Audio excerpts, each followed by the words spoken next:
In the gentle embrace of the night, or perhaps in the soft light of a quiet morning, we find ourselves on the cusp of a journey. It is a journey not of miles or kilometers, but of thought and reflection, winding through some of the most isolated places on our planet. These are places where silence reigns, where the horizon stretches unbroken, and where the world seems to pause, if only briefly. As we embark, we extend a warm invitation to you, dear listener, to share with us the time of day and your corner of the world. If you find solace in our musings and the gentle cadence of our narratives aids in your relaxation, we would be grateful if you would consider subscribing, so we might accompany you once more on your journey towards rest. We hope that as you listen, you will find a sense of peace and a touch of wonder, and that our words will be a gentle companion as you drift towards rest. Thank you for joining us on this journey of exploration and reflection. We look forward to sharing with you the stories and landscapes of isolation and the insights they bring to our understanding of the world and ourselves. In the vast tapestry of human experience, the idea of remoteness holds a peculiar allure, a concept that is both tangible and intangible. It invites us to ponder not just the physical distances that separate us from one another, but also the emotional landscapes that can feel equally vast. As we embark on this journey to explore the world's most isolated places, it's worth pausing to consider the many meanings of remote. In the simplest terms, remoteness can be defined by geography. Picture a dot on a map, far from any other, surrounded by the unyielding expanse of nature. These are places where roads are rare and visitors rarer still, where life unfolds at its own pace, unhurried by the ticking of a clock. They are the deserts, the mountains, the islands, and the ice-bound territories where the only constant is the horizon. Yet, there's more to remoteness than mere miles or kilometers. It's also a state of mind, a feeling of being apart, even when surrounded by others. Emotional solitude can be as profound as any physical distance, creating a chasm that feels impossible to bridge. It's the quiet sense of being disconnected, of looking out across a sea of faces and finding no familiarity, no anchor. Consider the intrepid explorers and scientists who venture to the ends of the earth, drawn by a curiosity that transcends the comforts of home. For them, remoteness is a canvas, a backdrop against which the mysteries of the universe might unfold. They seek the isolation of Antarctica's icy plains or the desolation of the Sahara's dunes, not just for knowledge, but for the clarity that such solitude can bring. In these places, the noise of everyday life falls away, leaving space for contemplation and discovery. But what of those who live their lives in remote places, for whom isolation is not a choice, but a reality? Their experiences are shaped by the land, by the rhythms of nature that dictate the passage of time. In the highlands of Tibet or the vastness of the Australian Outback, communities have forged connections that transcend physical barriers, bound by shared history and mutual reliance. Here, remoteness becomes a thread in the fabric of identity, a source of both challenge and resilience. In literature and art, remoteness is often depicted as an escape, a retreat from the complexities of the modern world. It's the hermit's refuge, the artist's sanctuary. Yet, for all its romantic allure, isolation can also be a mirror, reflecting back our innermost thoughts and desires. It strips away the superficial, revealing the core of who we are and what we seek. Albert Einstein once mused on the solitude of space, suggesting that the universe itself is a vast and remote entity, its secrets hidden in the silence between stars. In a way, our own journey through life mirrors this cosmic dance as we navigate the spaces between connection and solitude, seeking meaning in the vastness. The concept of remoteness challenges us to balance our need for connection with the desire for solitude. It asks us to consider what it means to be truly alone and how that solitude can shape our understanding of the world. In doing so, it offers a lens through which we might view our own lives, encouraging us to embrace the quiet moments, to find peace in the spaces between. As we continue our exploration, we'll encounter places where the land seems to stretch forever, where silence is a constant companion, and where the sky meets the earth in an endless embrace. These are the realms where the notion of remoteness comes alive, where the physical and emotional intertwine in a dance as old as time. Through this lens, we come to appreciate the delicate balance between isolation and connection, the way each informs the other. In the end, perhaps, the many meanings of remote teach us not just about the world, but about ourselves, inviting us to wander the landscapes of our own minds with curiosity and grace. In the quiet embrace of open spaces, the horizon serves as both a boundary and a promise. It lies ahead, always just out of reach, a thin line separating the earth from the sky. As we stand upon the vast plains or gaze across the endless ocean, the horizon becomes a silent companion, a constant in the shifting world of nature. It is more than a mere line. It is a concept that has intrigued humanity for centuries, a symbol of both isolation and aspiration. Horizon lines, those distant meeting points of the earth and sky, are a fundamental part of how we perceive the world around us. They serve as the ultimate markers of distance, creating a visual boundary that defines the limits of our immediate environment. Yet they are not fixed. They move as we move, always maintaining a respectful distance. This paradoxical nature of the horizon, ever present yet unattainable, invites contemplation about our place in the universe. Consider the vastness of an open plain, where the land stretches out in every direction, seemingly infinite. Here, the horizon is a reminder of the sheer scale of the landscape, a testament to the grandeur of the natural world. It is in these open spaces, devoid of human interference, that we truly feel the weight of isolation. The emptiness can be both daunting and liberating, offering a profound sense of freedom that comes from being untethered from the confines of urban life. The horizon has long been a source of inspiration for artists and thinkers alike. Its simplicity belies its depth, serving as a metaphor for human longing and the pursuit of knowledge. We are drawn to it, compelled by an innate curiosity to explore what lies beyond.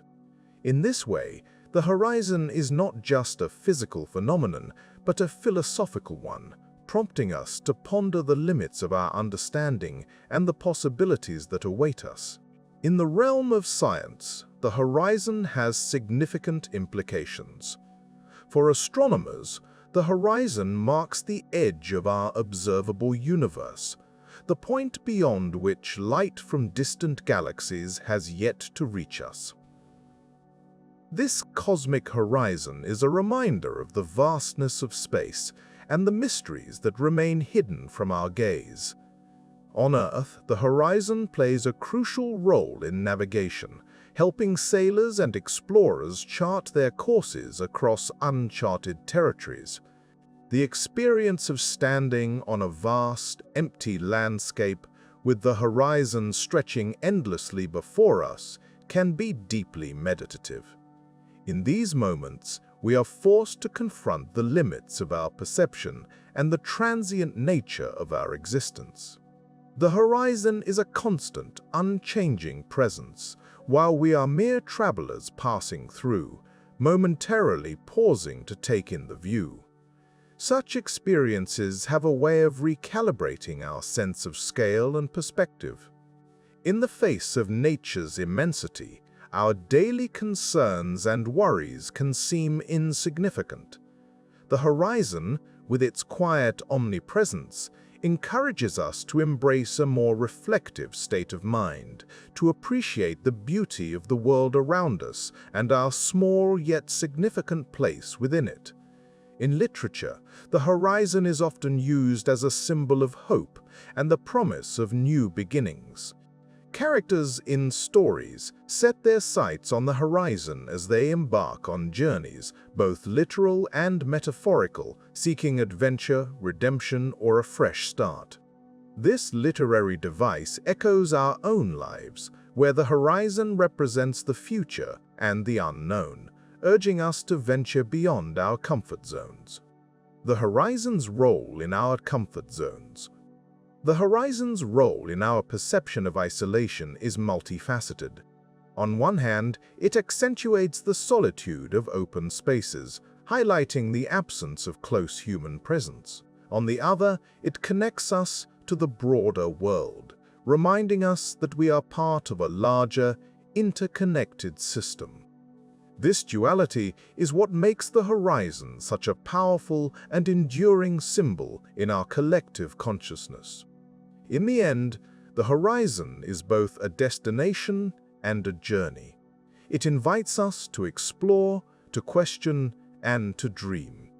It is a reminder of the vastness of the world and the endless possibilities that lie before us. As we stand on the brink of the unknown, the horizon offers a sense of continuity and hope, a gentle nudge to keep moving forward, even in the face of uncertainty.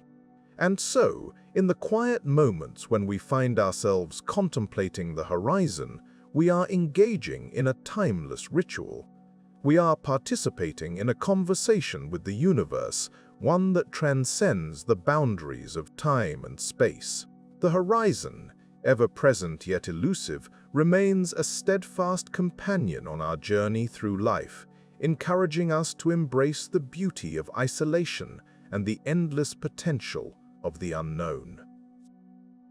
The Sahara Desert, an expanse so vast it stretches over 9 million square kilometers, invites us into a world where silence reigns supreme. The very name Sahara comes from the Arabic word for desert, wa, a fitting title for a place that embodies the essence of remoteness. As we step into this realm of endless sands, our senses are enveloped by the profound stillness that characterizes this arid wilderness. The Sahara is often imagined as a sea of undulating dunes, but its landscape is far more varied. This desert is a mosaic of sand seas, rocky plateaus, gravel plains, and even scattered mountain ranges. The vastness of the Sahara is almost incomprehensible, and it is this enormity that contributes to its deep silence. Here, the absence of human noise is striking. Only the wind with its gentle whisper moves across the landscape, shaping the dunes over centuries. In this stillness, life finds a way to endure. The creatures of the Sahara have mastered the art of survival against formidable odds.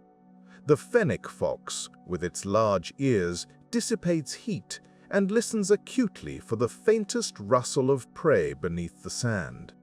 Its nocturnal habits allow it to thrive in the cool of the desert night, avoiding the scorching heat of the day. Then there are the resilient dromedaries, or one-humped camels, known as the ships of the desert. These remarkable animals travel great distances, carrying with them the stories of traders and nomads who have traversed these lands for centuries. The Tuareg people, often referred to as the blue men of the desert due to their indigo-dyed garments, have long called the Sahara home. Their understanding of this harsh environment is born of generations of knowledge passed down through the ages. For the Tuareg, the desert is not just a barren expanse, but a living entity, a place imbued with spirits and stories. Their ways of life, deeply intertwined with the rhythms of the desert, offer us insights into the delicate balance required to exist in such isolation. As the sun rises and sets over the Sahara, it paints the sands with hues of gold and crimson. These transitions, though subtle, are moments of profound beauty. The changing light reveals the intricate patterns of wind-sculpted dunes and casts long shadows that dance across the terrain. In these moments, the desert seems alive with a quiet energy, a reminder of the powerful forces that shape our world. At night, the Sahara transforms once more. The absence of light pollution unveils a celestial tapestry, a night sky so clear and vast it feels as though one could reach out and touch the stars. This cosmic display is a humbling reminder of our place in the universe, a whisper of the infinite within the confines of our own small existence.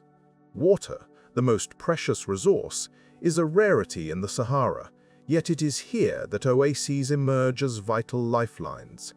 These pockets of fertility, fed by underground aquifers, provide the necessary sustenance for both human and animal life. In these verdant havens, palm trees sway gently, offering shade and succor from the relentless sun. The contrast between the lush greenery and the surrounding desert is stark, a testament to the resilience and tenacity of life. The Sahara's silence is not merely the absence of sound, but a presence in itself. It is a silence that invites introspection and reflection, a pause in the cacophony of modern life. Here, one is confronted with the vastness of both the external landscape and the inner self. It is a place where time seems to stretch, where the echoes of history linger in the air, and where the very act of listening becomes a profound experience. Even in its silence, the Sahara speaks to us, offering lessons in adaptation, endurance, and harmony with nature. It reminds us that isolation does not equate to emptiness, but rather to a space filled with potential and possibility. In the quietude of the Sahara, we find a world that is both ancient and ever-changing, a reminder of the enduring beauty that exists in the most remote corners of our planet. As we continue our exploration, we carry with us the serenity of the Sahara, a whispering testament to the silent wonders of our world. In the heart of Central Asia lies a vast stretch of arid land known as the Gobi Desert. It's a place that has captured the imagination of explorers and scientists alike, a region where the boundaries of civilization dissolve into an ocean of sand and stone. The Gobi, despite its harsh appearance, is a land of surprising life, a testament to nature's resilience and adaptability. The Gobi Desert spans across northern China and southern Mongolia, covering approximately 1.3 million square kilometers. Its name, derived from the Mongolian word for waterless place, gives us an inkling of the challenges faced by the flora and fauna that call this desert home. Yet, life in the Gobi is anything but absent.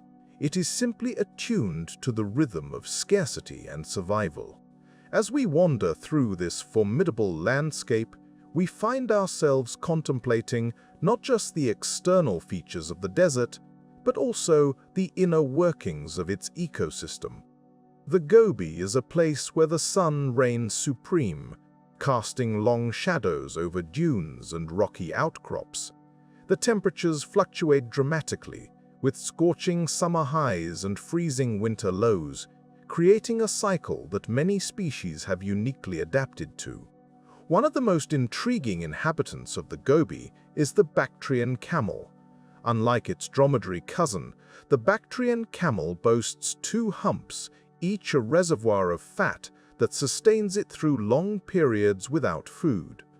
These camels are perfectly suited to their environment, with thick fur to protect against the cold and broad padded feet that navigate the shifting sands with ease.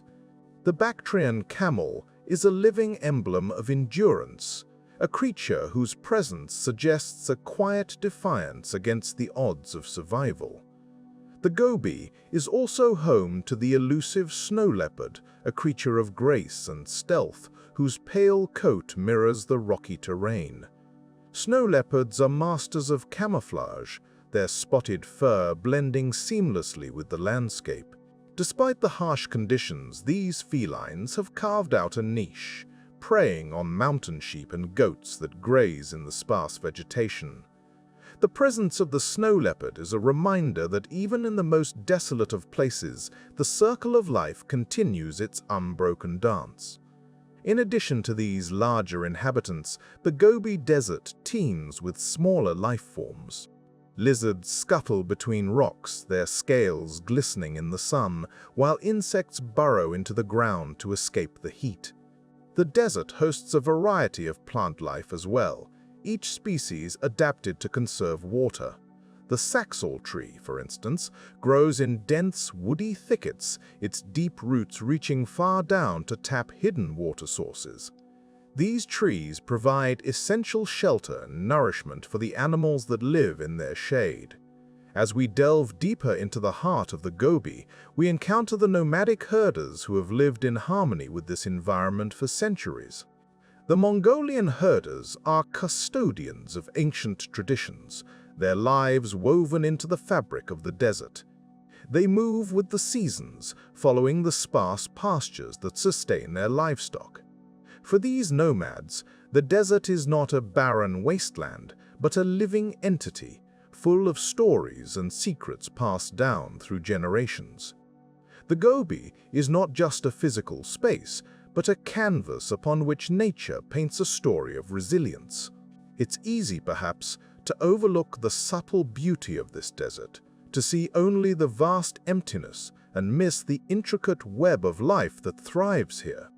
Yet, in observing the Gobi, we also see a reflection of ourselves, our capacity to adapt, to endure, and to find meaning in even the most challenging of environments.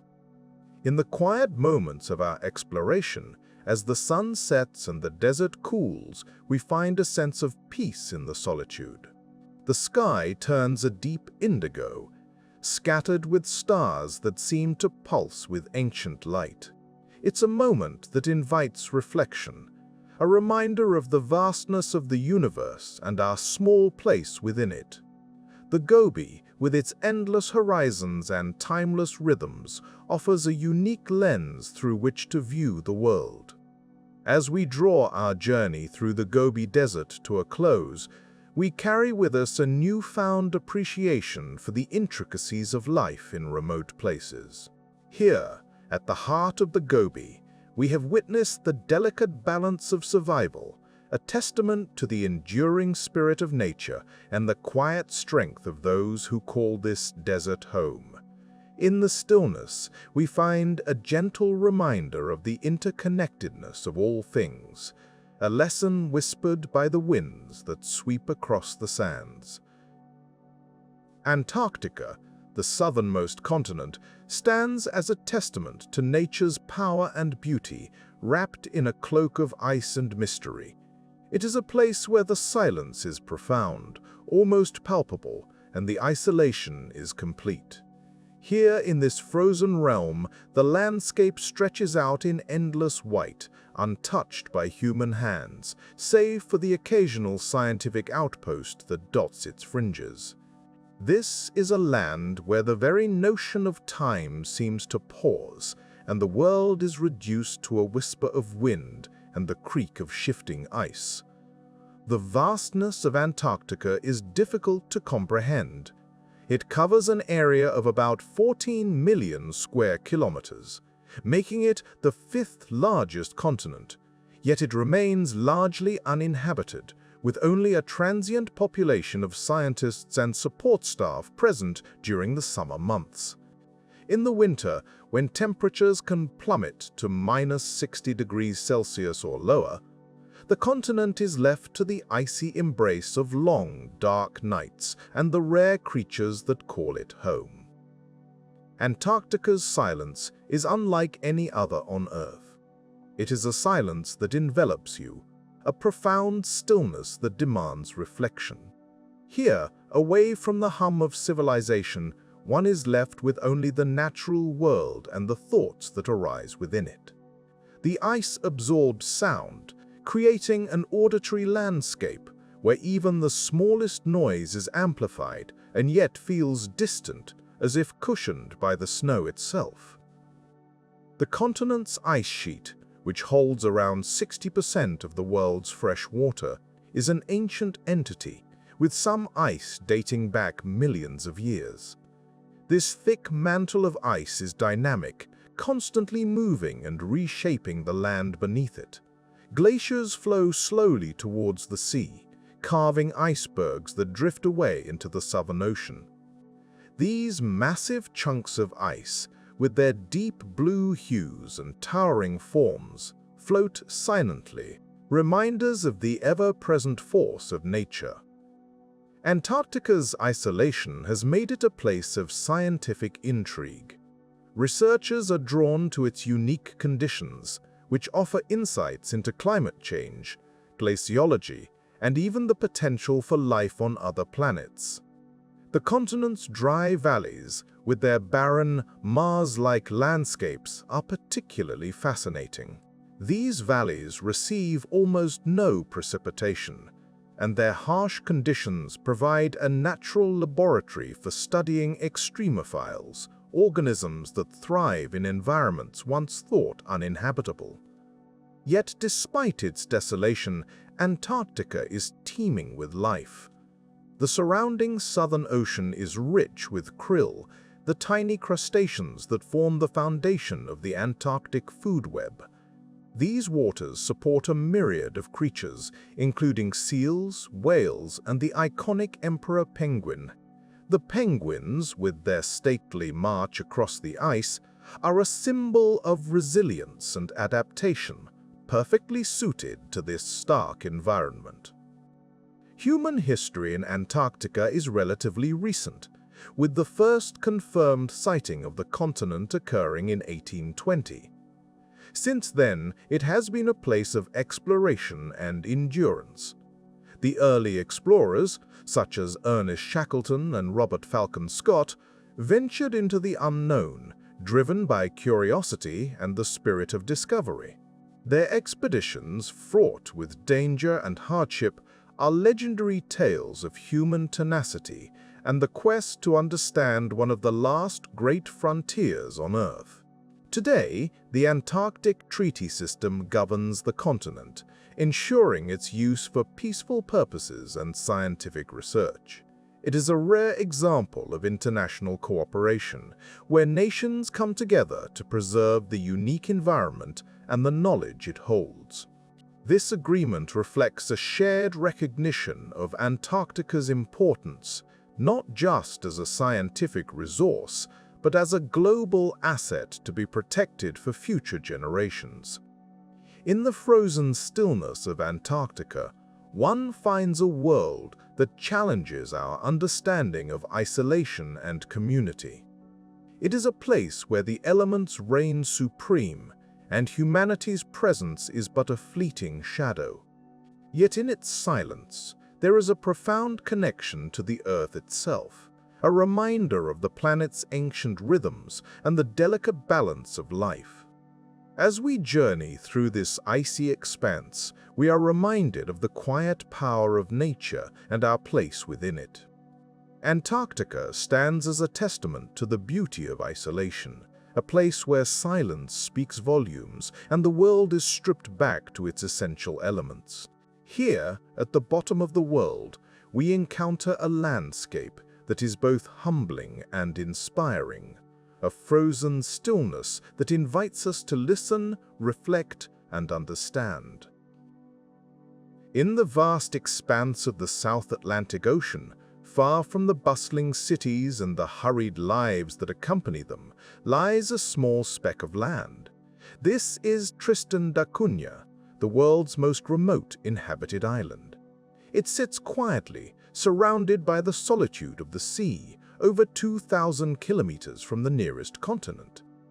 The island is a place that seems almost forgotten by time, a refuge where the pace of life is dictated by the rhythms of nature rather than the hands of a clock.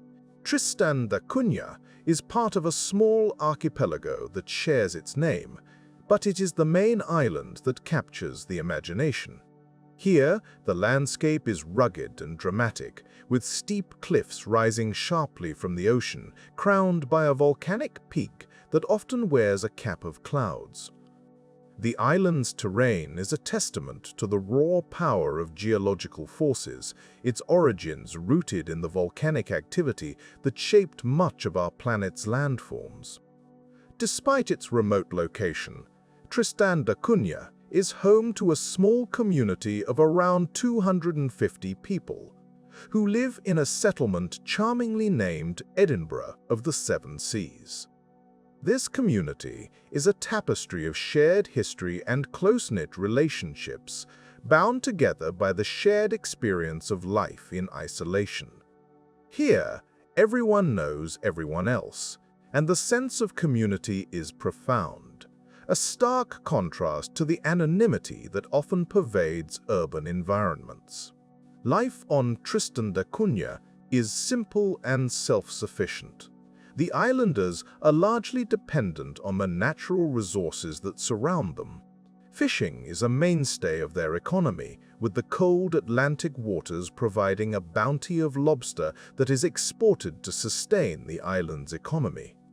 Agriculture also plays a crucial role, with families tending to small plots of land where potatoes, the island's staple crop, grow resiliently in the volcanic soil. The isolation of Tristan da Cunha has fostered a unique culture, one that is both resilient and adaptable. The islanders are resourceful, making do with what they have, and they possess a deep connection to their surroundings.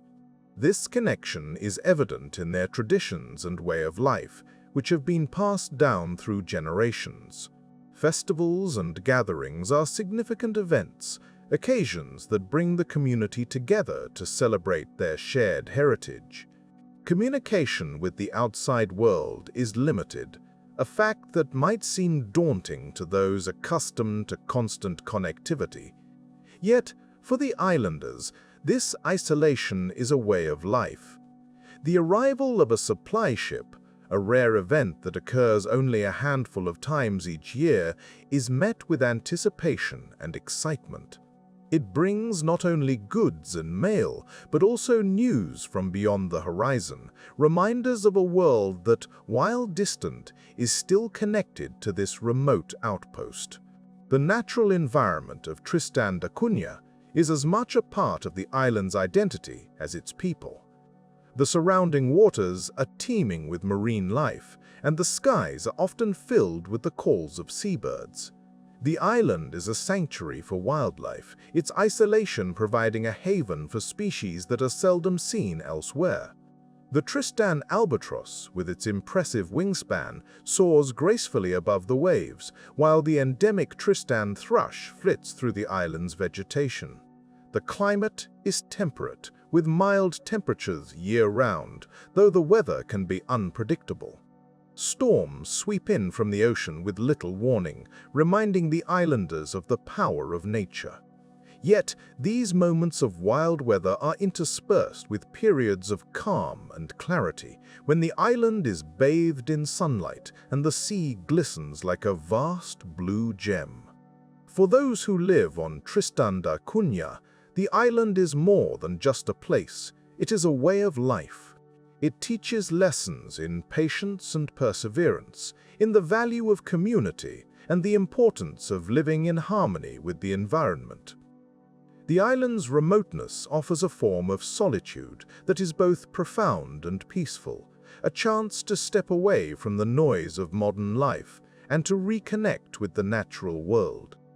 As we reflect on Tristan da Cunha, we are reminded of the beauty to be found in isolation. The island stands as a testament to the enduring human spirit, to our ability to adapt and thrive in even the most remote corners of the earth. In its quiet landscapes and close-knit community, we find a sense of tranquility, a reminder that sometimes the greatest journeys are those that lead us to places where the world feels wide and the possibilities endless. Nestled in the vast expanse of the South Atlantic Ocean lies Bouvet Island, a forlorn and icy outpost often referred to as the loneliest place on Earth. Officially a Norwegian dependency, this desolate island is located approximately 2,600 kilometers southwest of the South African coast and around 1,700 kilometers north of Antarctica. It is a place where the harsh forces of nature reign supreme, and human presence is but a fleeting whisper against the unyielding backdrop of ice. Bouvet Island is the epitome of remoteness. Surrounded by treacherous waters and shrouded in mist and mystery, it remains one of the most inaccessible islands in the world, with no harbors or airstrips to welcome visitors. The island is perpetually enveloped in a cloak of solitude, its weather unforgiving with roaring winds and an ever-present chill. The skies are often gray, and the sun appears only briefly, casting a fleeting light on the icy landscape before retreating behind a veil of clouds. The island itself is small, measuring just over 49 square kilometers, yet it holds a unique place in the imagination of explorers and scientists alike. Its volcanic origins are evident in the jagged cliffs and black, sandy beaches that fringe its perimeter. The island's center is dominated by the glacier-covered peak of Olaftoppen, which rises to approximately 780 meters above sea level. This frozen cap is a stark reminder of the island's geological past, a testament to the fiery forces that once shaped its rugged terrain. Bouvet Island's isolation has piqued the curiosity of many, yet few have set foot upon its shores. The island was first sighted in 1739 by the French explorer Jean-Baptiste Charles Bouvet de Lozier, after whom it is named. However, it was not until the early 20th century that the first documented landing was made. Since then, visits have been rare and often fraught with difficulty due to the island's inhospitable environment and the unpredictable nature of its surrounding seas. Despite its remoteness, Bouvet Island serves as a valuable natural laboratory. It is a sanctuary for wildlife, a place where nature thrives undisturbed by human interference. The island is home to a variety of seabirds, including petrels and skuas, which nest on its rocky cliffs. The surrounding waters are rich with marine life, providing a haven for seals and the feeding ground for whales. The island's ecosystem, though fragile, is a testament to the resilience of life in the face of extreme conditions. Scientific expeditions to Bouvet Island are rare but significant. Researchers are drawn to the island for the unique opportunities it presents to study climate change, glaciology, and the dynamics of isolated ecosystems. The island's glaciers, though small, are sensitive indicators of environmental shifts, responding to changes in temperature and precipitation with subtle movements and transformations. By studying these icy masses, scientists gain insights into the broader patterns of climate change that affect our planet. The isolation of Bouvet Island also inspires contemplation about the nature of solitude and the human spirit's enduring quest for understanding. In a world increasingly connected by technology and communication, places like Bouvet offer a rare opportunity to step back and reflect on the vastness of the natural world. They remind us of the profound stillness that can be found in the most unexpected corners of the earth, inviting us to ponder our place within the grand tapestry of existence. As we consider Bouvet Island, we are reminded of the delicate balance between exploration and preservation. While the island's isolation protects it from the immediate impacts of human activity, it is also a fragile environment that requires our respect and care. The lessons we learn from such remote places are not only scientific, but also philosophical, prompting us to consider the responsibilities we bear as stewards of our planet. In the end, Bouvet Island stands as a symbol of the beauty and mystery that lie in the world's most isolated places. It is a testament to the enduring allure of the unknown, a place where the whispers of the past mingle with the possibilities of the future.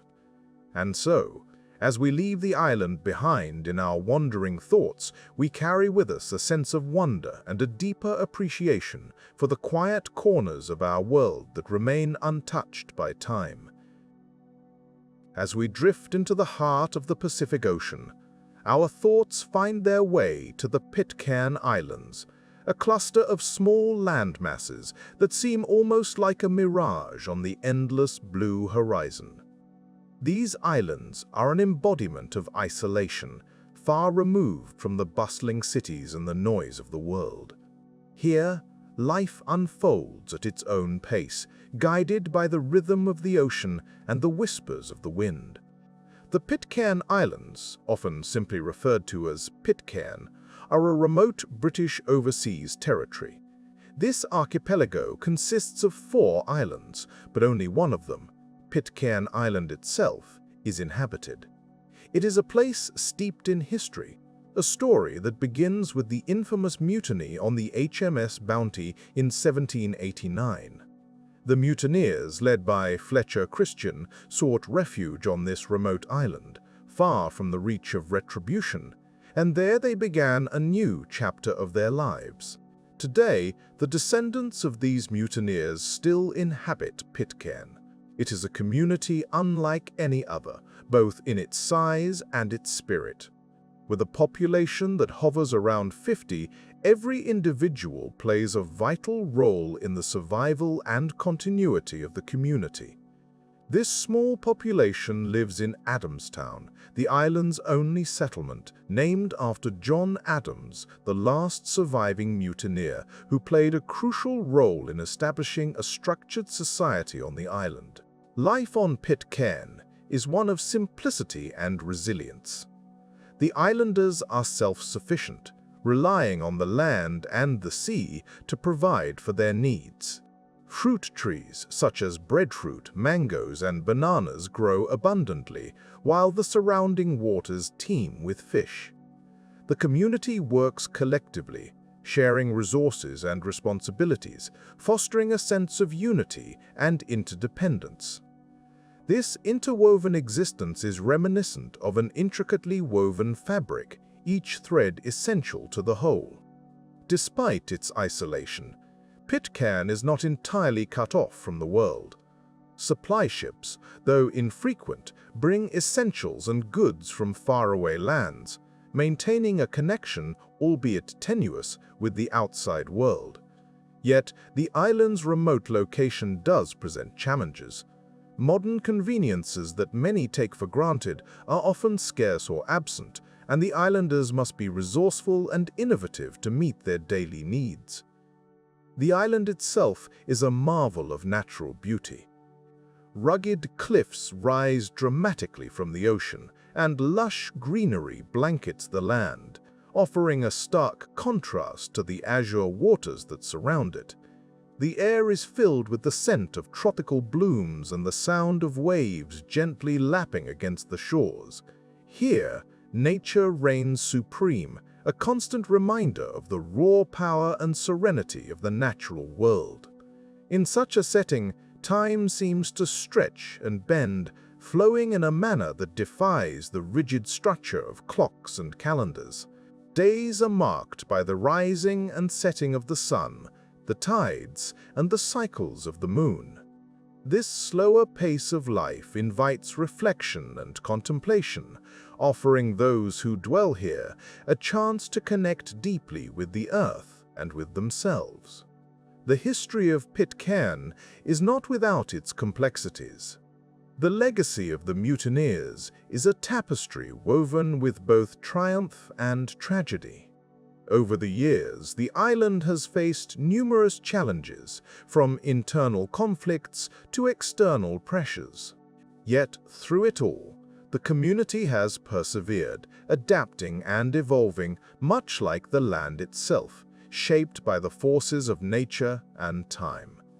Visitors to Pitcairn, though few and far between, often find themselves captivated by its charm and the warmth of its people.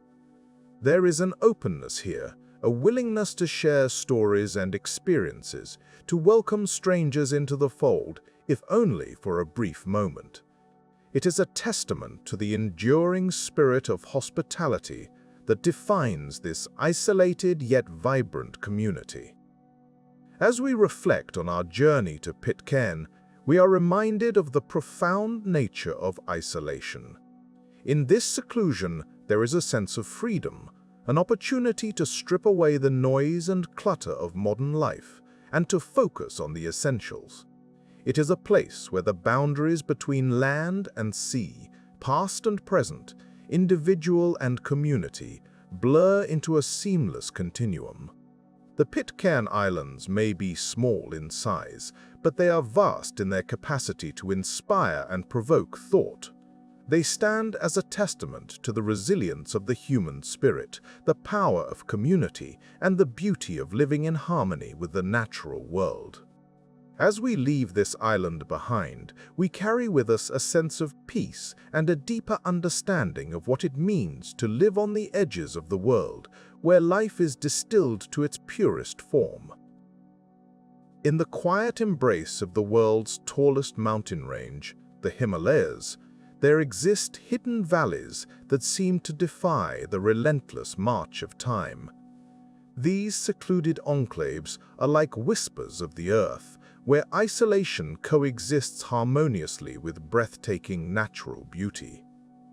As we journey into these valleys, we are invited to leave behind the noise of modern existence and step into a realm where nature reigns supreme and solitude is a gentle companion.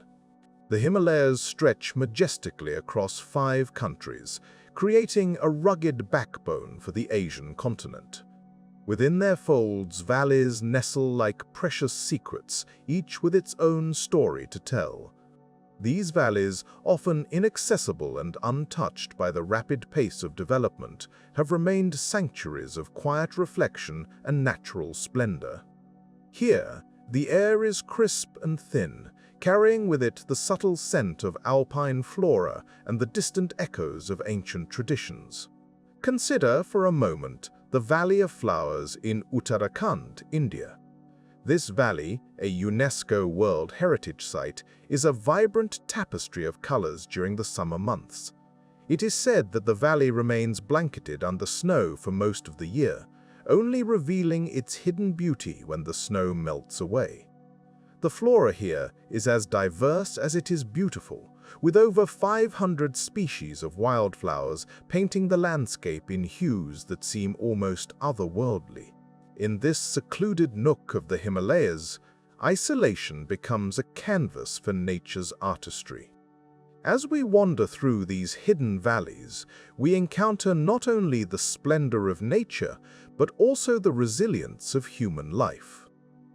The people who call these remote places home have adapted to the challenges of isolation with remarkable ingenuity. In the Zanskar Valley, for instance, the villagers have developed unique agricultural practices to survive the harsh winters. They cultivate barley and wheat during the brief summer months, storing enough to sustain them through the long, frozen winters. The isolation of these valleys also fosters a deep spiritual connection with the land. In the Spiti Valley, secluded monasteries perch precariously on cliffs, overlooking the vast expanse below. These monasteries serve as beacons of tranquility and reflection, where monks dedicate their lives to meditation and the pursuit of enlightenment. The air is often filled with the soft murmur of prayer wheels and the gentle flutter of prayer flags, carrying messages of peace and compassion on the wind. The journey into these hidden valleys is not without its challenges. The paths are often steep and treacherous, demanding both physical endurance and mental fortitude. Yet, it is precisely this difficulty that preserves the pristine nature of these places, shielding them from the encroachment of the modern world. The effort required to reach them becomes a pilgrimage of sorts, a journey inward, as much as it is a journey outward. The isolation found in the Himalayas' hidden valleys is not merely a physical separation from the world. It is a profound state of being, a chance to reconnect with the essence of life itself. In these valleys, time seems to slow down, allowing us to truly observe the intricate beauty of the natural world. The gentle rustle of leaves, the distant call of a bird, the play of light and shadow on rugged mountain faces, all become meditative experiences, drawing us into a deeper understanding of our place within the vast tapestry of existence. As we pause in these serene hideaways, we might ponder the lessons that such isolation can teach us. It reminds us of the importance of stillness, of taking the time to listen to the quiet voices of nature, and, in doing so, discovering a part of ourselves that is often drowned out by the cacophony of daily life. The hidden valleys of the Himalayas offer us a glimpse into a world where simplicity and beauty coexist, where the grandeur of the mountains serves as a gentle reminder of our own smallness in the grand scheme of things. In the end, the journey into the Himalayas' hidden valleys is one of discovery and reflection. It is an opportunity to step away from the familiar and immerse ourselves in a landscape that has remained largely unchanged for centuries. As we leave these valleys behind, we carry with us not only memories of their stunning beauty, but also a sense of peace and a renewed appreciation for the quiet moments in life. Thus, the hidden valleys of the Himalayas whisper their timeless stories to those who venture into their embrace, offering a sanctuary of solitude and a reminder of the enduring beauty of our natural world. In the heart of South America, where the world seems to throb with an ancient pulse, lies the Amazon Basin, a vast expanse of dense rainforest that stretches across 9 countries and harbors half of the planet's remaining tropical forests.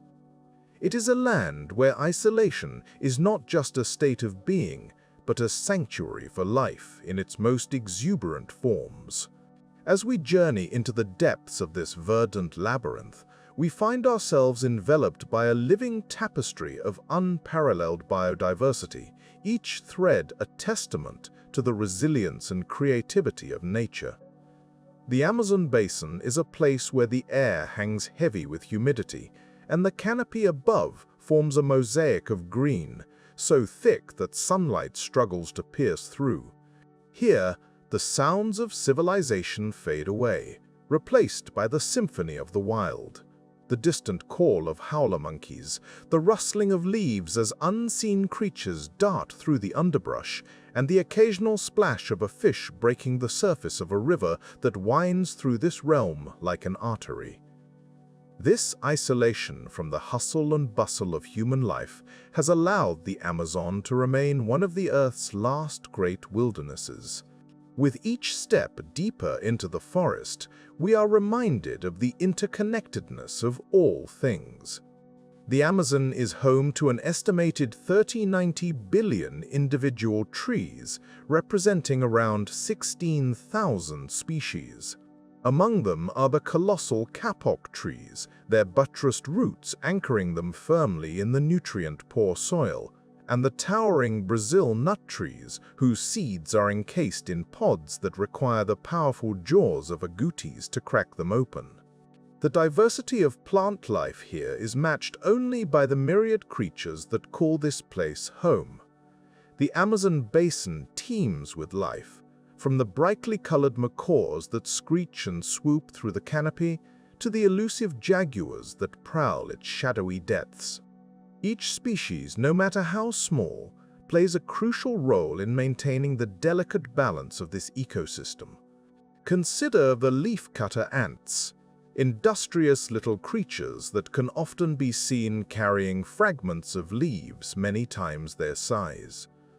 These tiny architects of the forest landscape are not merely gathering food, they are farming. The leaves they harvest are used to cultivate a special fungus within their underground nests, a symbiotic relationship that has been perfected over millions of years. The rivers that snake through the Amazon are lifelines for the diverse communities of plants and animals that thrive here. These waterways, including the mighty Amazon River itself, are home to a staggering variety of aquatic life. From the enigmatic pink river dolphins, whose playful antics have inspired countless legends, to the fearsome piranhas, whose reputation belies their often timid nature.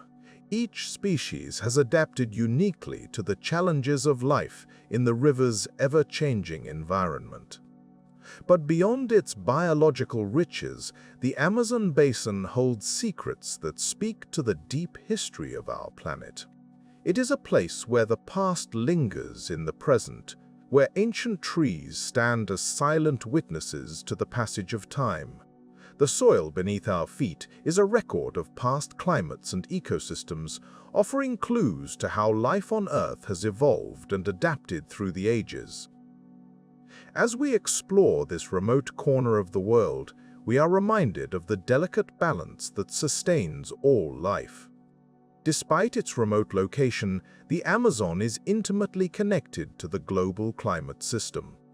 The forest acts as a massive carbon sink, absorbing vast quantities of carbon dioxide and helping to regulate the Earth's climate. Its influence extends far beyond its borders, reminding us of the interconnectedness of our planet.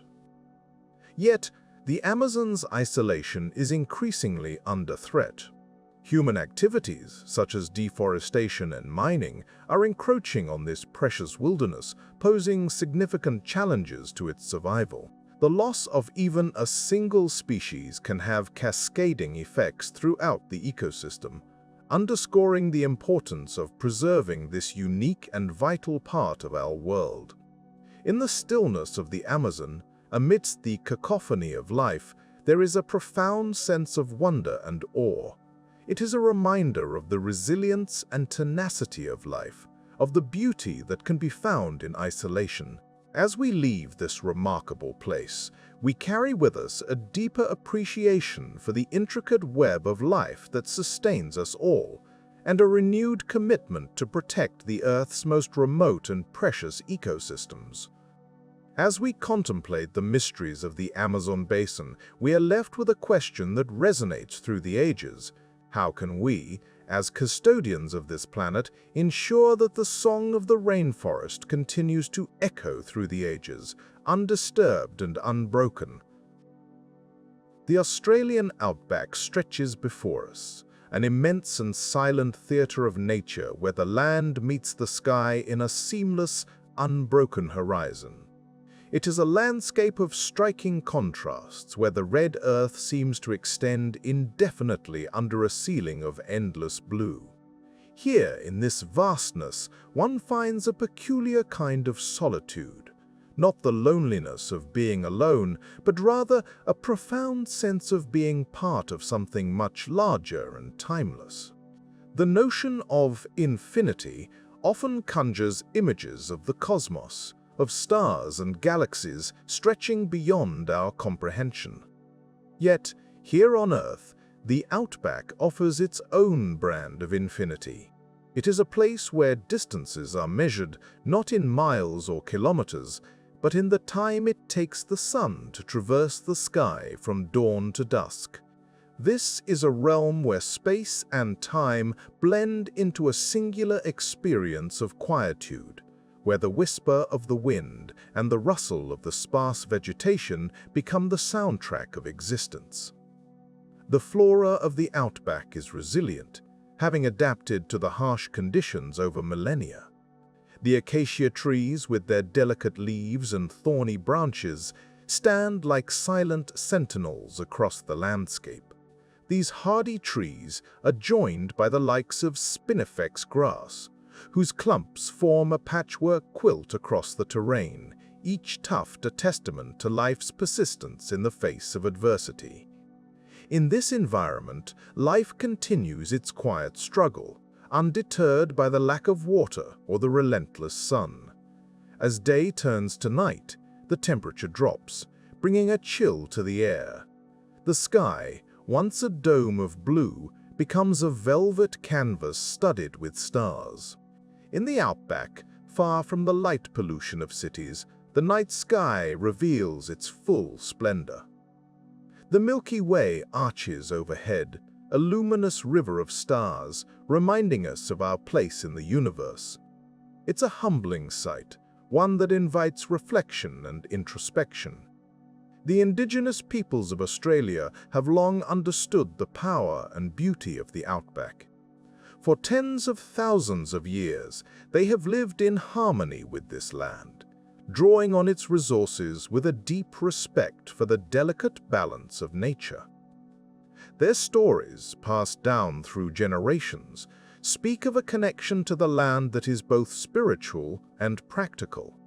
It is a relationship built on understanding and reverence, a reminder of the wisdom found in living in tune with one's environment. In the outback, the concept of distance takes on a new meaning. Towns and settlements are few and far between, each one a small oasis of human activity in a sea of nature. These communities are connected by long, straight roads that stretch to the horizon, their paths mirroring the routes taken by explorers and drovers in centuries past. The people who call the outback home have learned to embrace isolation, finding strength and solace in their solitude. The wildlife here is as unique as the landscape itself. Kangaroos bound across the plains with an effortless grace, their silhouettes stark against the setting sun. Emus wander the terrain, their curious eyes ever watchful. Meanwhile, beneath the surface, creatures like the burrowing bilby go about their nocturnal lives, unseen yet ever present. Each species is a thread in the intricate tapestry of life that covers this vast land. Driving across the outback, one might encounter the occasional road train, massive vehicles that transport goods across great distances. These behemoths of the road are a reminder of humanity's ongoing interaction with this land, a testament to our ability to adapt and thrive in the most challenging of environments. The outback also holds secrets from the past. Ancient rock formations, like those found in the Kimberley or the Flinders Ranges, tell stories of geological processes that have shaped the Earth over millions of years.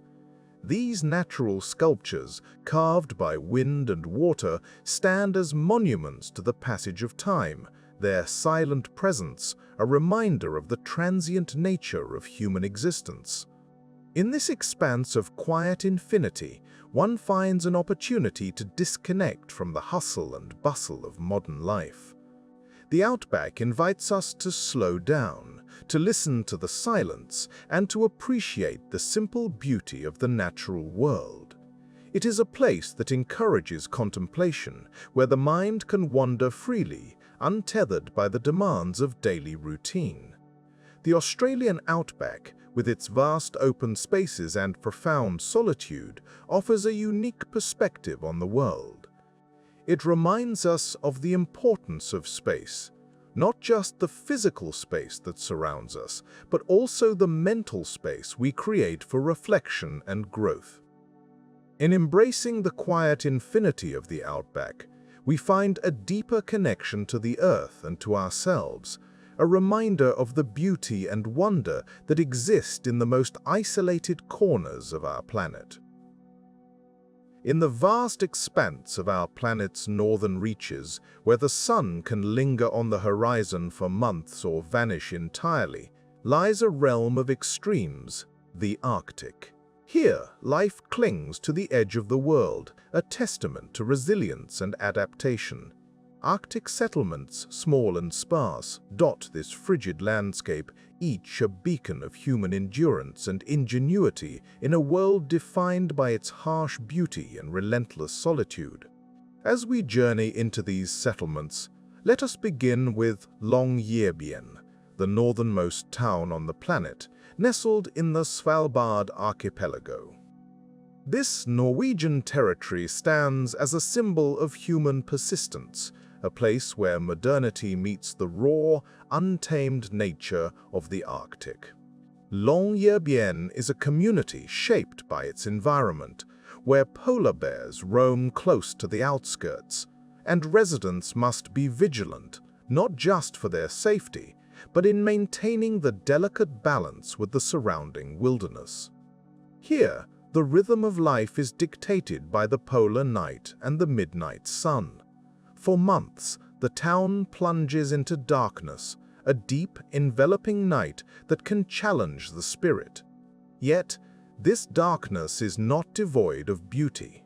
The aurora borealis, the northern lights, dance across the sky in waves of green and purple, a celestial performance that enchants and humbles all who witness it. When the sun returns, it brings with it a boundless energy, illuminating the snow-covered landscape and casting long, soft shadows over the town's colorful buildings. It is a time of celebration and activity, where the community comes alive with festivals and outdoor pursuits. The people of Longyearbyen, like their counterparts in other Arctic settlements, have adapted to this cyclical existence. Many are researchers and scientists drawn by the unique opportunities to study climate change, geology, and biology in one of the planet's most extreme environments. Others are adventurers at heart, captivated by the challenge and allure of living at the edge of the habitable world. They have created a society that embraces both tradition and innovation, where snowmobiles are as common as bicycles, and the local pub may serve as both a gathering place and a forum for exchanging ideas about the future of the Arctic. Journeying further east, we find ourselves in the small, hardy settlement of Ittoqqortoormiit in Greenland. This isolated village, perched on the edge of Scoresby Sound, is one of the most remote inhabited places on Earth. Its name, meaning big house dwellers in Greenlandic, reflects the communal spirit of its people. Here, life is deeply intertwined with the natural world, and the traditions of hunting and fishing persist, providing sustenance and a deep connection to the land. In Ittoqqortoormiit, the seasons dictate the pace of life.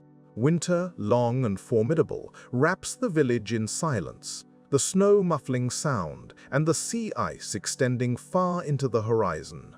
Yet, it is also a time of togetherness, where the community gathers to share stories and support one another through the long nights. As summer approaches, the landscape transforms, revealing vibrant tundra and a coastline teeming with wildlife. It is a time of renewal, where the cycle of life continues and the community welcomes the return of the sun with gratitude and celebration. Despite the isolation, or perhaps because of it, there is a profound sense of unity among the people of Ittoqqortoormiit. They have learned to thrive in this environment, drawing strength from their connection to each other and to the land. It is a reminder that even in the most remote corners of the world, community and resilience go hand in hand. Our exploration of Arctic settlements would be incomplete without visiting the indigenous communities that have called this region home for millennia. The Inuit, Sami, and other Arctic peoples have lived in harmony with these harsh environments long before the arrival of modern settlements. Their traditional knowledge and cultural practices offer invaluable insights into sustainable living in extreme conditions. In the Canadian Arctic, for instance, the Inuit community of Iqaluit, the capital of Nunavut, exemplifies the enduring legacy of indigenous ingenuity and adaptation. Here, traditional practices such as igloo building and seal hunting coexist with contemporary life, creating a unique cultural tapestry. The community is a vibrant blend of old and new, where indigenous art and music flourish alongside modern education and technology. In Iqaluit, the Arctic environment is not seen as an obstacle, but as a partner. The Inuit have developed a deep understanding of their surroundings, reading the land, sea, and sky with a skill honed over generations. This relationship with nature is reflected in their language, art, and stories, which convey a profound respect for the natural world and the lessons it imparts. As we reflect on these Arctic settlements, we are reminded of the resilience of the human spirit and the ability to adapt to even the most challenging environments. These communities, though remote, are vibrant and dynamic, each with its own unique story to tell. They offer a glimpse into a way of life that is deeply connected to the rhythms of the earth, where the beauty and solitude of the Arctic inspire both awe and introspection. In these places at the edge of the world, we find not just isolation, but a profound sense of place, where the silence of the snow and the vastness of the ice remind us of our smallness in the grand tapestry of existence. And yet, it is in these quiet, remote corners that we can discover the strength and warmth of community, the wisdom of tradition, and the enduring wonder of the Arctic. In the heart of the Arabian Peninsula lies a vast expanse of emptiness known as the Rubz al-Khali, or the Empty Quarter. It is a place where the sands stretch unfathomably far, a sea of golden dunes that ripple and shift with the whims of the wind. Here, in one of the most desolate regions on Earth, the notion of isolation takes on a new dimension, shaped by the sheer scale and silence of the landscape. The Empty Quarter is the largest contiguous sand desert in the world, covering an area of approximately 650,000 square kilometers. To imagine its size, one might consider it as large as France, or even larger than the entire state of Texas. This immense desert spans 4 countries: Saudi Arabia, Oman, the United Arab Emirates, and Yemen. Yet, despite its size, the Rubz al-Khali remains one of the least populated places on the planet, a testament to its harsh and unforgiving. The landscape is dominated by towering dunes, some reaching heights of over 250 meters. These majestic formations are sculpted by the desert winds, which ceaselessly shape and reshape the sand into patterns both ephemeral and eternal. The dunes are not static, they are living entities in constant motion, whispering the secrets of the desert to those who care to listen. It is a land of extremes, where temperatures can soar to over 50 degrees Celsius during the day, only to plummet to near freezing at night. The history of the Empty Quarter is as rich as the sands themselves. For centuries, it was traversed by Bedouin tribes who, despite the harsh conditions, called this desert home. They navigated its vastness with an intimate knowledge passed down through generations, relying on the stars to guide them and the sparse vegetation to sustain them. The Bedouins understood the rhythms of the desert, its hidden water sources, and the routes that could mean the difference between life and death. In the modern era, the Rubz al-Khali has become a subject of fascination for explorers and scientists alike. The first recorded crossing of the desert was accomplished by the British explorer Bertram Thomas in 1931, followed by the more famous journey of Wilfred Thesiger, who documented his travels in the classic book Arabian Sands. Thesiger's accounts provide a glimpse into a world that has remained largely unchanged for millennia, a world where the pace of life is dictated by the sun and the wind. Beneath the surface of the empty quarter lies a hidden wealth of resources.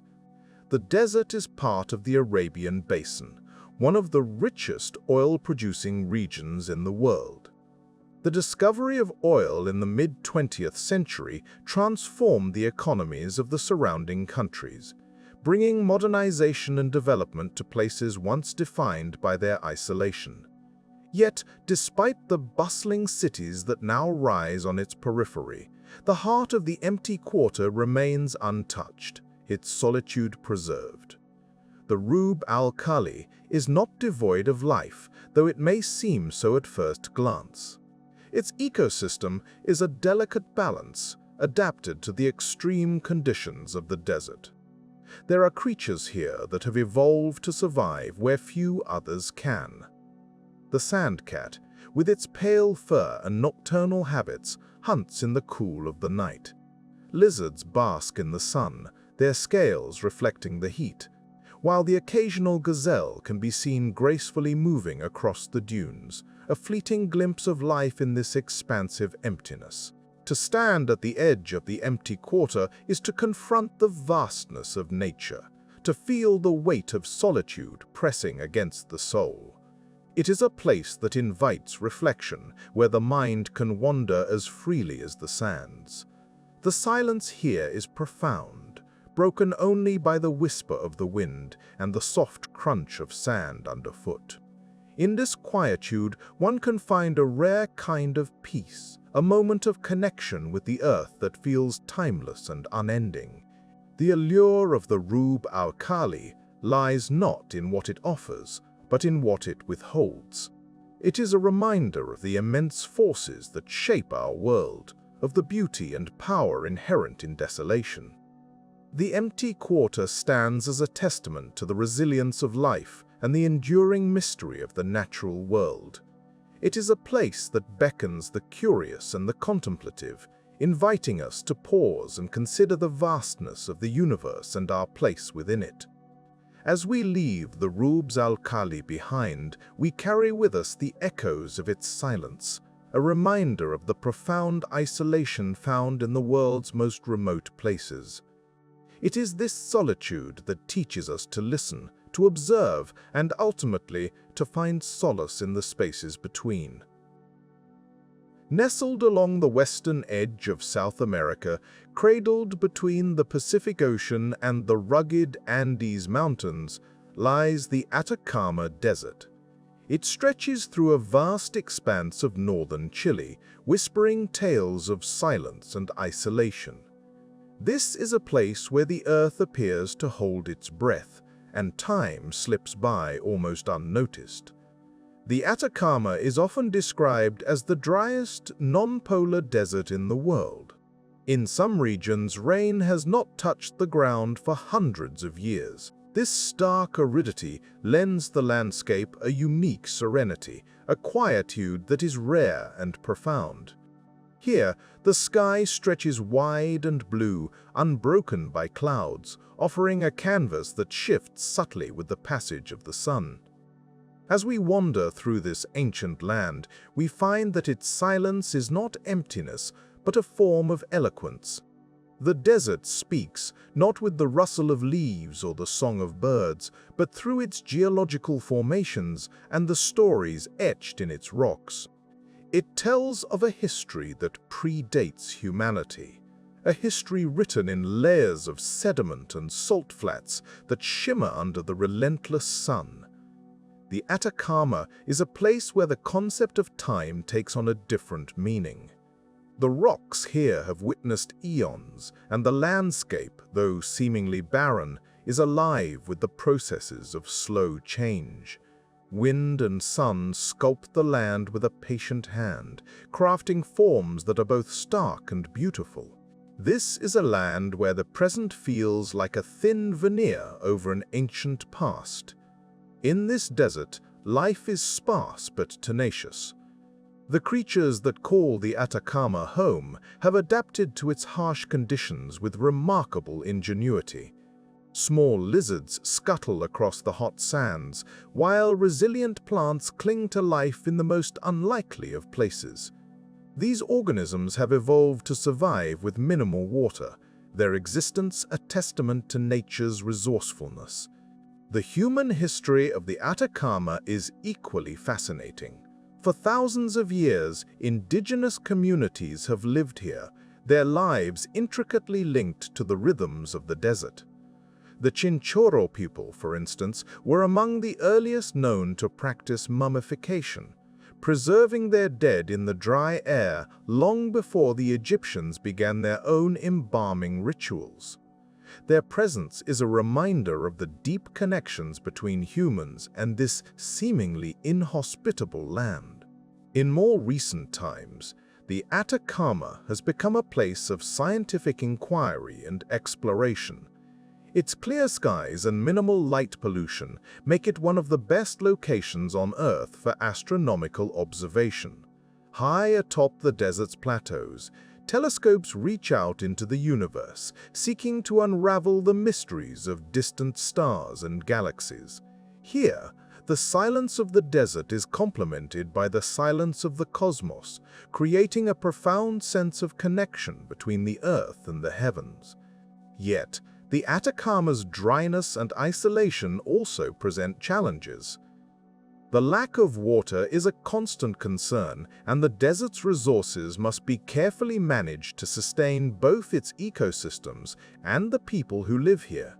Efforts to mine the desert's mineral wealth, particularly its rich deposits of lithium, have sparked debates about environmental stewardship and the balance between progress and preservation.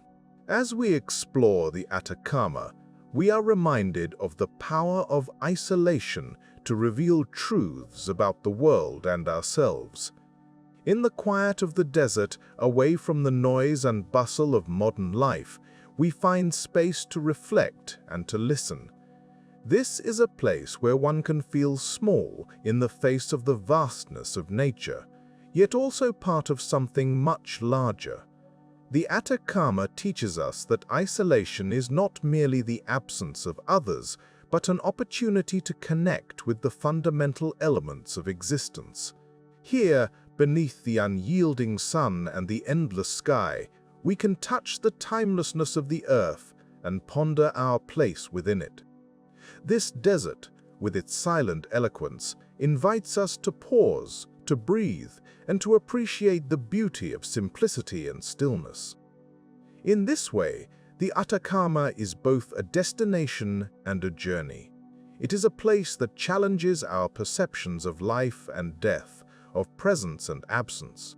It encourages us to embrace the quiet, to find peace in solitude, and to seek understanding not only in what is said, but in what is left unsaid. The Atacama, with its vast horizons and silent spaces, offers a gentle reminder that sometimes the most profound discoveries are made not through noise and activity, but through stillness and reflection. High above the sea, where the air thins and the world stretches out beneath an endless sky, lies the Altiplano. This vast plateau, nestled within the embrace of the Andes, is one of the highest inhabited regions on Earth. As we traverse its expansive terrain, we find ourselves in a place where life persists in a delicate balance, thriving amidst the seeming inhospitability of high-altitude isolation. The Altiplano extends across parts of Bolivia, Peru, Chile, and Argentina, rising to heights that surpass the clouds themselves. Here, the land unfolds in a tapestry of muted colors, the ochre of the earth, the soft greens of sparse vegetation, and the brilliant white of salt flats shimmering in the sun. The air is crisp and thin, carrying with it a sense of stillness, as if time itself has slowed to accommodate the rhythm of this elevated world. Life on the Altiplano is shaped by its unique environment. The altitude poses challenges not only to the flora and fauna, but also to the human communities that call this place home. Yet, it is precisely these challenges that have fostered resilience and adaptation. The people of the Altiplano have a deep connection to the land, their lives intertwined with its cycles and rhythms. In these high-altitude regions, the sun is both a friend and a formidable force. It bathes the landscape in a stark, brilliant light, yet its intensity is magnified by the altitude, necessitating careful adaptation. The indigenous Aymara and Quechua peoples, who have inhabited the Altiplano for centuries, have developed ingenious ways to thrive here. Their traditional homes, known as chozas, are constructed from adobe and stone, materials that insulate against the cold nights and retain warmth from the sun-drenched days. Agriculture, too, has evolved to suit the environment. The cultivation of hardy crops such as quinoa and potatoes is a testament to human ingenuity in the face of environmental adversity. These crops are not only sustenance, but also cultural staples, deeply embedded in the culinary traditions and livelihoods of the Altiplano's inhabitants. As we wander through this elevated realm, we encounter the wildlife that has adapted to life above the clouds. Llamas and alpacas graze on the sparse vegetation, their thick wool providing insulation against the chill of high-altitude winds. These creatures are more than mere livestock. They are integral to the culture and economy of the region, embodying a symbiotic relationship between humans and nature. Birdlife, too, is abundant in this lofty landscape. The Andean condor, with its impressive wingspan, soars effortlessly in the thin air, a master of the skies. Its presence is a reminder of the Altiplano's connection to the greater Andean ecosystem, where life thrives in unexpected ways. The Altiplano is also home to remarkable natural phenomena, such as the Sahara Desert, the world's largest salt flat. In the dry season, this expansive white canvas stretches as far as the eye can see, a seemingly infinite expanse that reflects the sky in a mesmerizing display. During the wet season, a thin layer of water transforms the salt flat into a giant mirror, blurring the boundaries between earth and sky, creating an ethereal landscape that seems to float above the clouds. These high-altitude plains are dotted with lagoons of vivid hues, where flamingos gather in striking contrast to the stark landscape. The Laguna Colorada, with its red waters and white borax islands, is a prime example of the Altiplano's capacity to surprise and captivate. The vivid colors are a result of mineral deposits and algae, creating a scene both serene and surreal. As we reflect on the Altiplano, we find a landscape that is not merely a backdrop, but a living entity, rich with stories of adaptation and perseverance. It is a place where the natural world and human culture are deeply intertwined, where survival is dependent on understanding and respecting the delicate balance of life at high altitudes. In the solitude of the Altiplano, we are reminded of the resilience of life and the beauty that arises from adaptation. Here, above the clouds, life persists not in spite of isolation, but because of it, offering us a glimpse into the remarkable capacity of nature and humanity to coexist in harmony. Thus, as we leave this elevated world, we carry with us a deeper appreciation for the interconnectedness of life and the quiet strength found in the most isolated corners of our planet. In the vast expanse of Siberia, where the land stretches far beyond the horizon in every direction, we find ourselves enveloped by the profound presence of nature. This is a place where forests seem to extend without end, a continuous sweep of green that transforms with the seasons, painting the landscape in hues of vibrant life and quiet dormancy. Here, amidst the taiga, the world's largest terrestrial biome, we encounter a world that feels both ancient and untouched, where the silence is as thick as the trunks of the towering conifers. Siberia's forests cover an area larger than the entirety of the Amazon, a fact that often escapes common awareness. Yet, despite their vastness, these forests remain shrouded in mystery. They are a tapestry woven with the threads of history, climate, and ecology, holding secrets that date back to the last ice age. As we wander through these woods, we are reminded of the Earth's timeless cycles and the slow, deliberate pace at which nature unfolds. These forests, dominated by resilient species such as Siberian larch, Scots pine, and spruce, have adapted to some of the harshest climates on the planet. The winter months cloak the land in a heavy blanket of snow, transforming the forest into a realm of quietude, where even the slightest sound carries far through the crisp air. It is in these moments of stillness that one can truly appreciate the solitude of Siberia, a solitude that offers both a challenge and a refuge. In the heart of this wilderness, life persists in myriad forms. The Siberian taiga, elusive and majestic, prowls the edges of these woods, while reindeer and elk traverse the undergrowth. Smaller creatures, like the sable and the Siberian chipmunk, scurry amongst the fallen leaves and branches, each playing their part in the intricate web of life. The presence of these animals serves as a reminder that, even in isolation, life finds a way to thrive. The human history of Siberia is equally as rich and complex. Indigenous peoples, such as the Evenki and the Nenets, have lived in harmony with these forests for millennia, their cultures deeply intertwined with the rhythms of the land. They have developed a profound understanding of their environment, passing down knowledge through generations that enables them to navigate this seemingly inhospitable terrain. Their stories and traditions add layers of depth to our understanding of Siberia, illustrating how humans can coexist with nature in a respectful and sustainable manner. As we reflect on the vastness of Siberia's forests, we are drawn to consider the concept of isolation itself. In a world increasingly defined by connectivity and rapid communication, places like Siberia remind us of the value found in solitude and the lessons it can teach us. Here, amidst the whispering pines and rustling leaves, we find a space to breathe and to think, free from the distractions of modern life.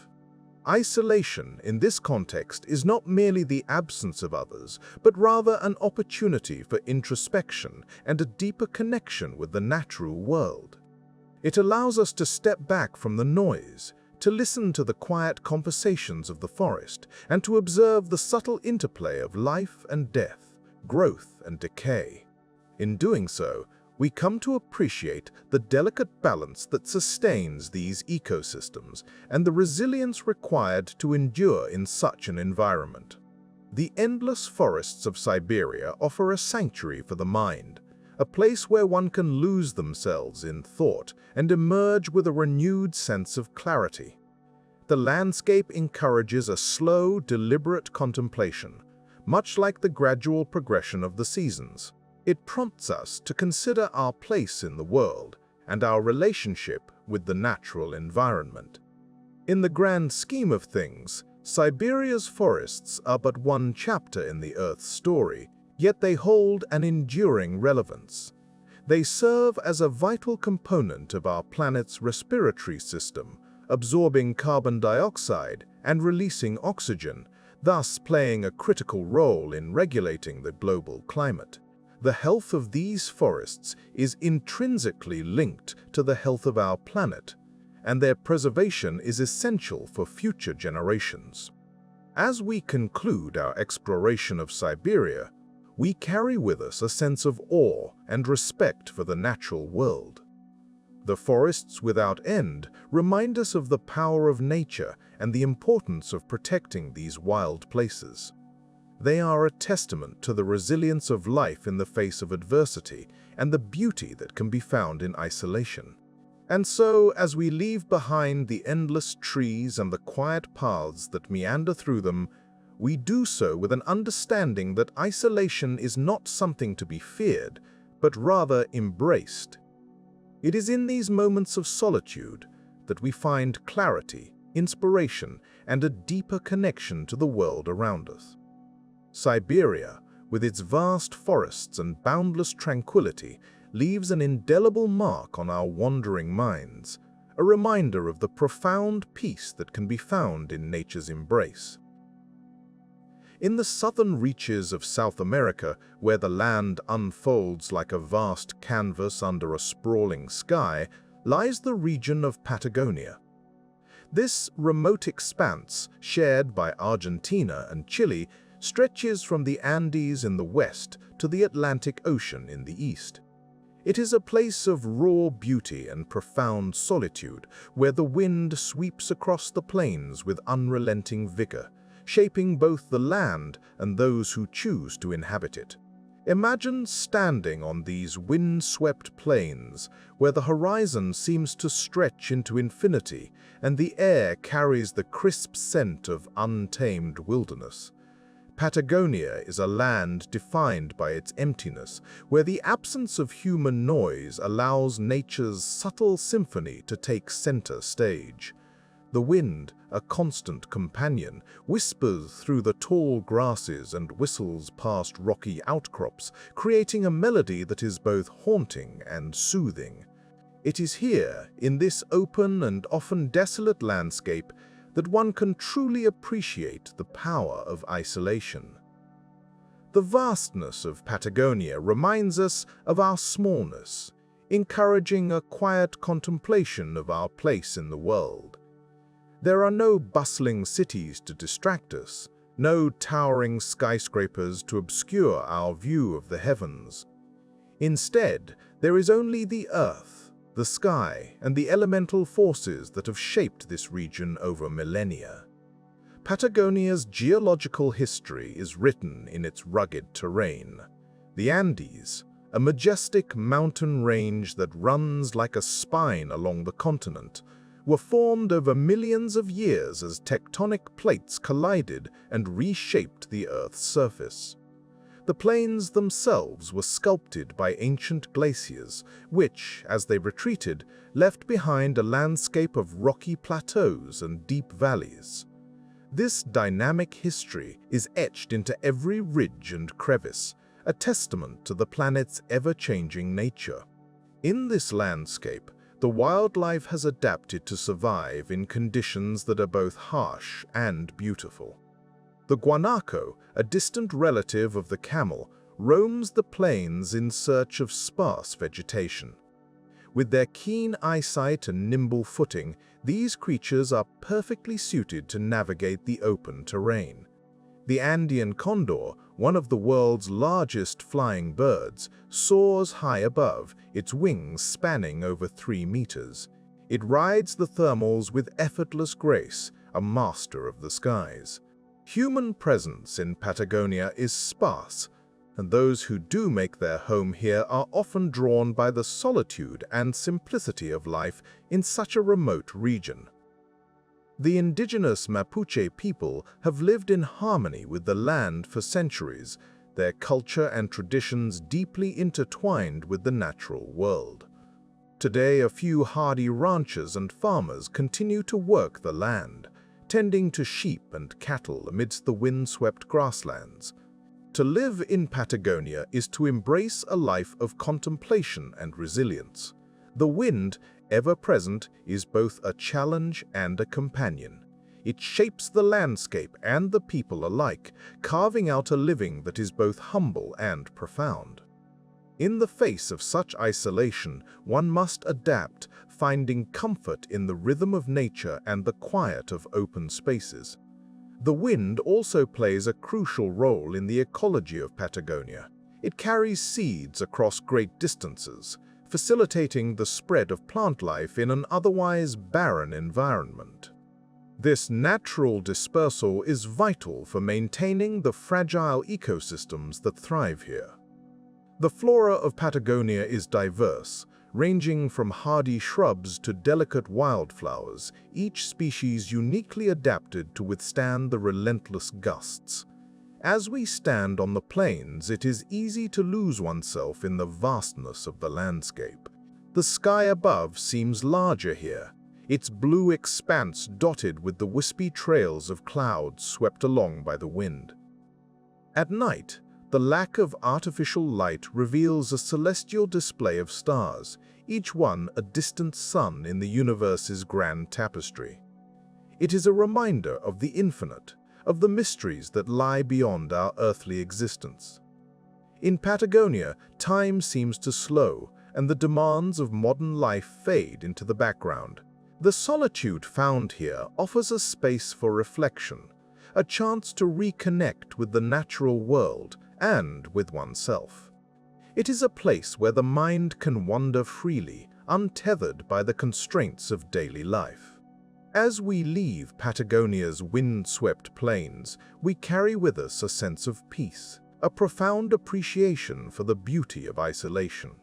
In this remote corner of the world, we have glimpsed the enduring power of nature and the quietude that can be found in the embrace of solitude.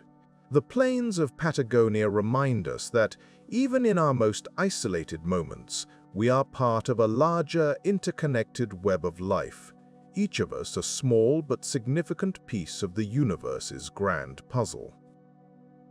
In the stillness of high altitudes, where the air thins and the world below seems distant, remote monasteries perch themselves like contemplative eagles. These serene sanctuaries, scattered across the peaks and plateaus of the world, offer a unique blend of solitude and spiritual reflection. Here, amidst the clouds and crags, time appears to stretch and contract in the most peculiar ways, echoing the rhythms of ancient chants and the whisper of winds. Imagine, if you will, the iconic silhouette of the Tiger's Nest Monastery, or Paro Taktsang, in Bhutan. Nestled into the side of a cliff, it clings defiantly to the rock face, as if carved by the hands of the gods themselves. The trek to this sacred site is no mere casual stroll. It demands a slow and mindful ascent, each step an exercise in patience and perseverance. As one climbs, the world below becomes a tapestry of greens and blues, a vast quilt stitched by nature's hand. The monastery itself, with its bright, prayer flag-adorned facade, is a testament to humanity's quest for meaning in the most unlikely of places. These high-altitude retreats are not merely architectural marvels. They are vessels of history and wisdom. Consider the monasteries of Meteora in Greece, which rise from the earth on pinnacles of rock, as if reaching towards the heavens. These structures, some dating back to the 14th century, are repositories of Byzantine art and thought. They serve as a reminder of a time when isolation was not just a geographical concept, but a spiritual aspiration. Monks and nuns sought these heights to distance themselves from the distractions of the mundane world, to live a life of contemplation and prayer. The pursuit of solitude in such remote locations is not without its challenges. The elements are both a constant presence and a formidable adversary. Harsh winters and unpredictable weather conditions test the resilience of both the structures and their inhabitants. Yet it is this very struggle against nature that imbues these monasteries with a profound sense of peace. The monks, like the ancient stones around them, find strength in simplicity and perseverance. Their daily routines, a blend of meditation, work, and community, mirror the natural cycles of the world they inhabit. One might wonder why such places hold such a magnetic allure for the spiritual seekers of the world. Perhaps it is the clarity that comes from being removed from the noise and distraction of modern life. Up here, above the fray, the mind is free to wander inwards, exploring the vast landscapes of the soul. The isolation offers a rare opportunity to engage deeply with one's thoughts and emotions without the constant interruption of society's demands. Moreover, these monasteries are often located in regions of stunning natural beauty, where the landscape itself becomes a part of the spiritual experience. The Himalayas, with their awe-inspiring majesty, or the serene austerity of Tibet's plateaus, provide a backdrop that enhances the contemplative atmosphere. The quietude of these environments encourages a deep connection with the natural world, fostering a sense of oneness that is both humbling and uplifting. In Ladakh, India, the Hemis monastery stands as a beacon of the Drukpa lineage of Buddhism. Situated at an elevation of over 3,600 meters, it is not merely a place of worship, but a center of learning and culture. Each year, it hosts the vibrant Hemis Festival, a celebration that draws visitors from around the globe. Yet, despite the influx of guests, the monastery retains its tranquil essence, a testament to the enduring power of its spiritual traditions. The practice of life in these remote monasteries is often governed by a rhythm that is both ancient and timeless.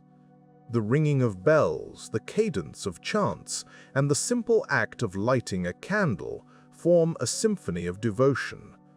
These rituals connect the monks to their predecessors, creating a living lineage that stretches back through the centuries. It is in these moments of quiet reverence that the true purpose of isolation reveals itself, not as an escape, but as a means of deepening one's understanding of the self and the universe.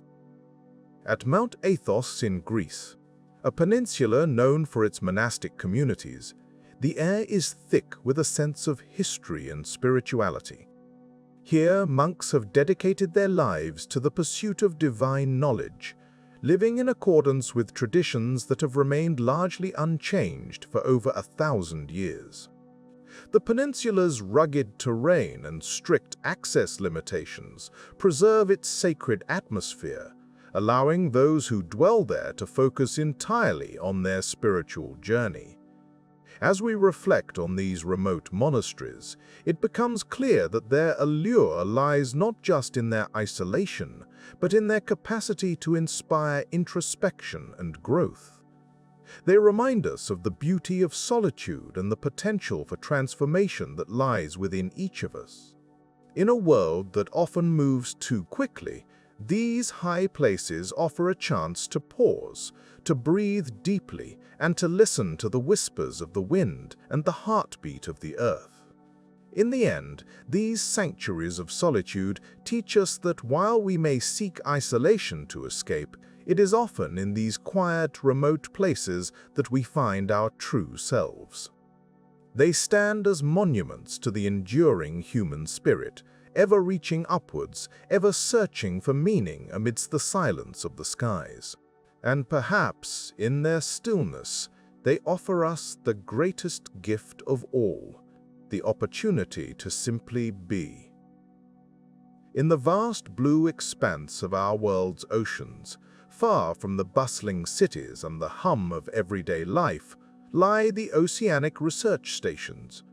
These solitary outposts, perched on the edge of civilization, serve as sanctuaries for scientific inquiry and the relentless pursuit of understanding the mysterious depths of our seas.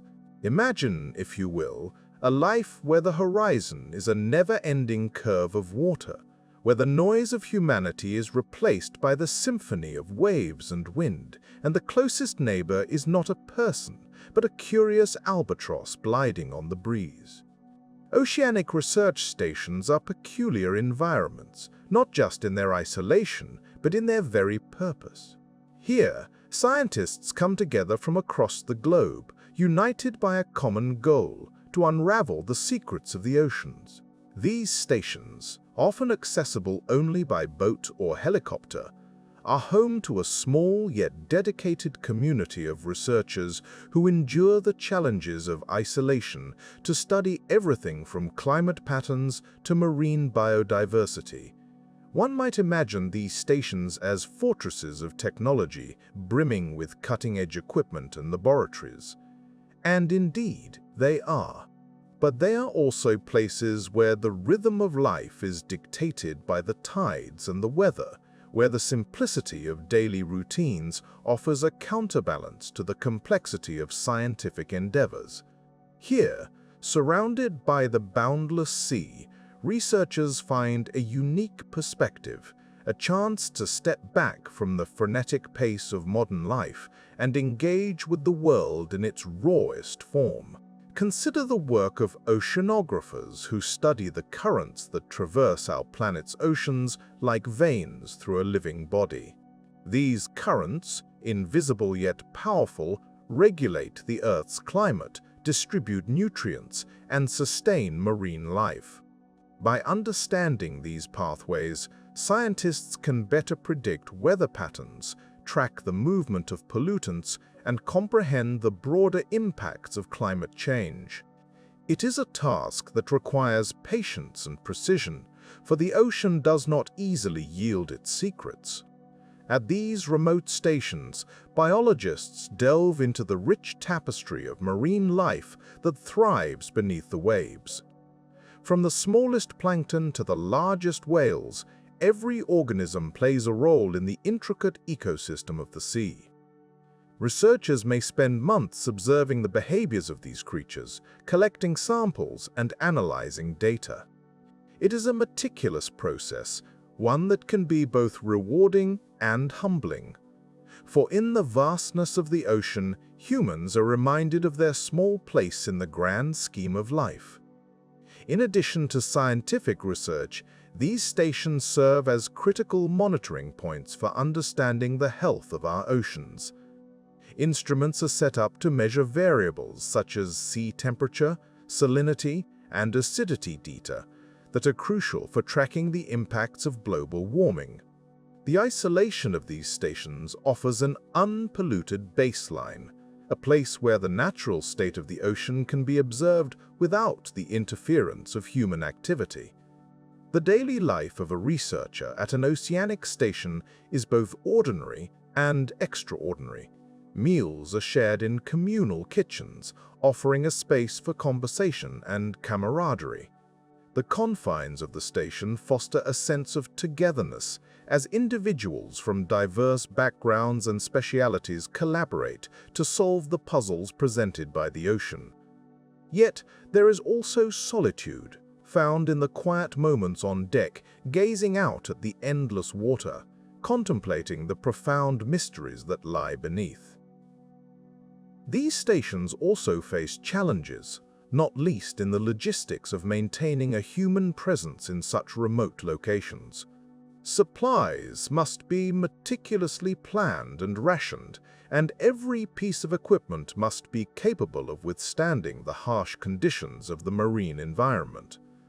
The isolation necessitates a degree of self-sufficiency, as those who live and work here must be prepared to tackle everything from technical malfunctions to medical emergencies. Despite these challenges, or perhaps because of them, those who choose to work at oceanic research stations often speak of the deep fulfillment they find in their work. There is a sense of purpose that comes from contributing to the collective knowledge of humanity, from being part of a global effort to protect and preserve our planet. And there is a certain peace in the isolation, a chance to connect with nature in a way that is increasingly rare in our connected world. As we ponder the role of these distant outposts, we are reminded of the importance of perspective. From the vantage point of an oceanic research station, the world seems both vast and interconnected. The ocean, which covers more than 70% of our planet's surface, is a vital component of Earth's life support system. It is a source of food, a regulator of climate, and a reservoir of biodiversity. Understanding it is crucial to the future of life on Earth. In the end, the story of oceanic research stations is one of human curiosity and resilience. It is a testament to our desire to explore the unknown, to seek knowledge even in the most isolated corners of our world. And it is a reminder that while we may be small in the face of the ocean's majesty, we are also capable of remarkable achievements when we work together towards a common goal. As we leave the quiet solitude of these oceanic outposts, let us carry with us the lessons they offer, the value of patience, the importance of community, and the beauty of our planet's great, unexplored frontiers. In their isolation, these stations teach us much about our connection to the world and about the boundless curiosity that drives us to understand it. In the gentle embrace of solitude, we find ourselves wandering through the hushed corridors of places once teeming with life, now left to the quiet companionship of time. These are the ghost towns and abandoned spaces where the echoes of human endeavor linger like whispers in the wind. Here, we encounter a different kind of stillness, one that speaks of stories untold and dreams suspended in the fabric of forgotten buildings and empty streets. Our journey begins under a sky that feels a little more expansive, as if stretching to cover the secrets of these forsaken places. The air carries a unique scent, a blend of dust, old wood, and rusted metal, each element contributing to the narrative of lives once lived. As we step onto streets where nature has begun to reclaim its territory, we find ourselves in the presence of history, not in books or museums, but in the tangible remains of everyday existence. Ghost towns often emerge from the ruins of ambitious settlements built on the promise of prosperity, only to be abandoned when dreams were met with the harsh realities of nature or economy. Take, for instance, the town of Bouvet in California. In the late 19th century, it was a bustling mining town, its population swelling with the hope of gold. Today, Bouvet is preserved in a state of arrested decay, a term that suggests a gentle halting of time's inexorable march. Walking through its deserted streets, we pass weather-beaten saloons and homes where the wind plays a mournful tune through broken windows. In the far reaches of Namibia, Kalmanskop stands as another testament to human aspiration left behind. This diamond mining town, once a symbol of opulence, is now slowly being swallowed by the encroaching desert sands. Inside its abandoned buildings, sand dunes form against doorways, creating a surreal landscape where nature's artistry takes center stage.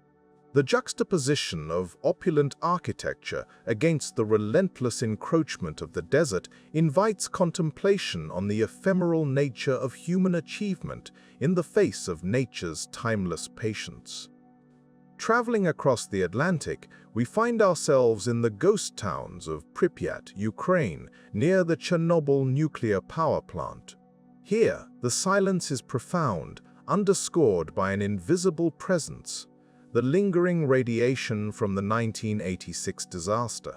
Pripyat was once a model Soviet city, brimming with life and modernity. Today, it stands as a poignant reminder of the fragility of human constructs when faced with unchecked technology and the forces of nature.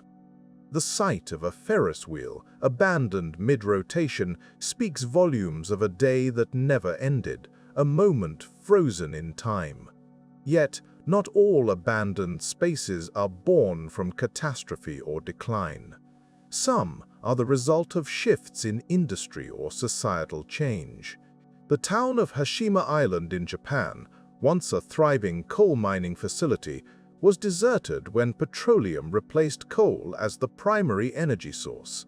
Known as Battleship Island, due to its fortress-like appearance, Hashima now lies desolate, an island of concrete amidst the vast sea. The stories of the miners and their families linger in the crumbling apartments and abandoned schools, each structure a chapter in the narrative of human adaptation and resilience. As we meander through these ghost towns, we are reminded of the impermanence of the built environment, and perhaps of life itself. Nature, with its patient hand, reclaims what is left behind, transforming these spaces into hauntingly beautiful canvases. In this, there is a quiet lesson about the cyclical nature of existence, where endings are merely new beginnings in disguise. Within these silent spaces, we might find a peculiar sense of peace, a pause in the relentless pace of modern life. The absence of human noise allows for a different kind of listening, one attuned to the subtler sounds of the world, the rustle of leaves through open windows, the distant call of a bird, the gentle sigh of wind through empty streets. This is the solitude that invites reflection, a moment to consider the legacies we leave behind and the stories we tell through the spaces we inhabit. In this twilight of human presence, we discover a profound connection with the past, a reminder that while buildings may crumble and streets may empty, the essence of those who once walked these paths endures.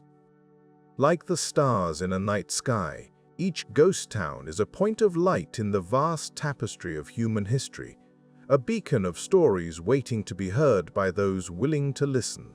And so, as we leave these echoes of the past, we carry with us a deeper understanding of the transient nature of our own existence, and perhaps a little more appreciation for the quiet moments that punctuate the symphony of life. Beneath the familiar surface of our world lies a realm of quietude and mystery, where the light of the sun never reaches and the hum of life above fades into a distant memory. This is the world of caves, a labyrinthine expanse where silence reigns and solitude is absolute. To enter a cave is to step into an ancient whisper, a reminder of Earth's long-forgotten past. Here, the air is cool and still, the darkness profound and enveloping. It is a place where time seems to slow, and one might become acutely aware of their own presence in the vastness of the world. Caves are formed over millennia, sculpted by the patient work of water and rock. As rainwater seeps through soil and stone, it dissolves minerals, carving out hollows that gradually expand into the caverns we know today. These natural cathedrals, adorned with stalactites and stalagmites, tell stories of geological time. Each drip of water, each calcite deposit, marks a moment in the Earth's deep history, a silent testament to an ever-changing planet. Exploring caves requires a certain mindset, an acceptance of the unknown, and an appreciation for the beauty found in isolation. The descent into a cave can feel like a journey into another world, where familiar markers of navigation disappear and sound takes on a new significance. The echo of footsteps, the distant drip of water, the rustle of unseen creatures. Each sound is magnified in the cavernous space, creating an auditory map of the unseen. Yet, within this isolation, life persists. Despite the seemingly inhospitable conditions, caves host unique ecosystems, home to creatures that have adapted to the perpetual darkness. Blind fish, cave crickets, and pale, ghostly salamanders navigate their shadowy world with senses attuned to vibration. These organisms are a testament to life's resilience, finding ways to thrive in environments that challenge the very notion of survival. The life of a caver, those who explore these subterranean realms, is one of curiosity and respect. Equipped with headlamps and ropes, they venture into the unknown, guided by a desire to understand and preserve these fragile environments. Theirs is a gentle exploration, mindful of the delicate ecosystems they encounter. For caves, though seemingly timeless, are vulnerable to change, and the presence of humans must be measured and considerate. In the depths of a cave, one finds a profound sense of solitude. It is a place where introspection comes naturally, where the mind can wander without the distractions of the surface world. The isolation of a cave is not one of loneliness, but of tranquility. It offers a space for reflection, a chance to connect with the fundamental elements of the earth. As we contemplate the solitude found in deep caves, we might consider what it is that draws us to such remote places. Perhaps it is the desire to escape the noise and haste of modern life, to find a quiet corner where we can hear our own thoughts. Or maybe it is an ancient call, a pull towards the hidden and the mysterious, a reminder of our place in the grand tapestry of the natural world. Ultimately, caves offer us a glimpse of the world as it once was, untouched and unspoiled by human hands. They are a reminder of the Earth's enduring beauty and its capacity for surprise. In their depths, we find not only solitude, but a connection to something greater, a sense of peace that echoes long after we have returned to the light. It is this profound solitude, this quiet communion with the earth, that makes the exploration of caves a journey worth taking. In the vast tapestry of human existence, the desire for isolation emerges as a persistent thread woven deeply into the fabric of our psyche. It is a longing that transcends time and culture, a yearning to withdraw from the cacophony of life and retreat into the soothing embrace of solitude. But why do we seek isolation, and what does it reveal about our minds and our nature? Isolation, in its purest form, offers a canvas upon which we can paint the colors of introspection and self-discovery. In the absence of external distractions, we find space to explore the internal landscapes of our thoughts and emotions. It is here, in the quiet company of one's own musings, that clarity often emerges. Some might liken this process to the gentle clearing of a fogged mirror, revealing the contours of our true selves. Consider the great thinkers and artists throughout history who have sought solitude as a wellspring of inspiration.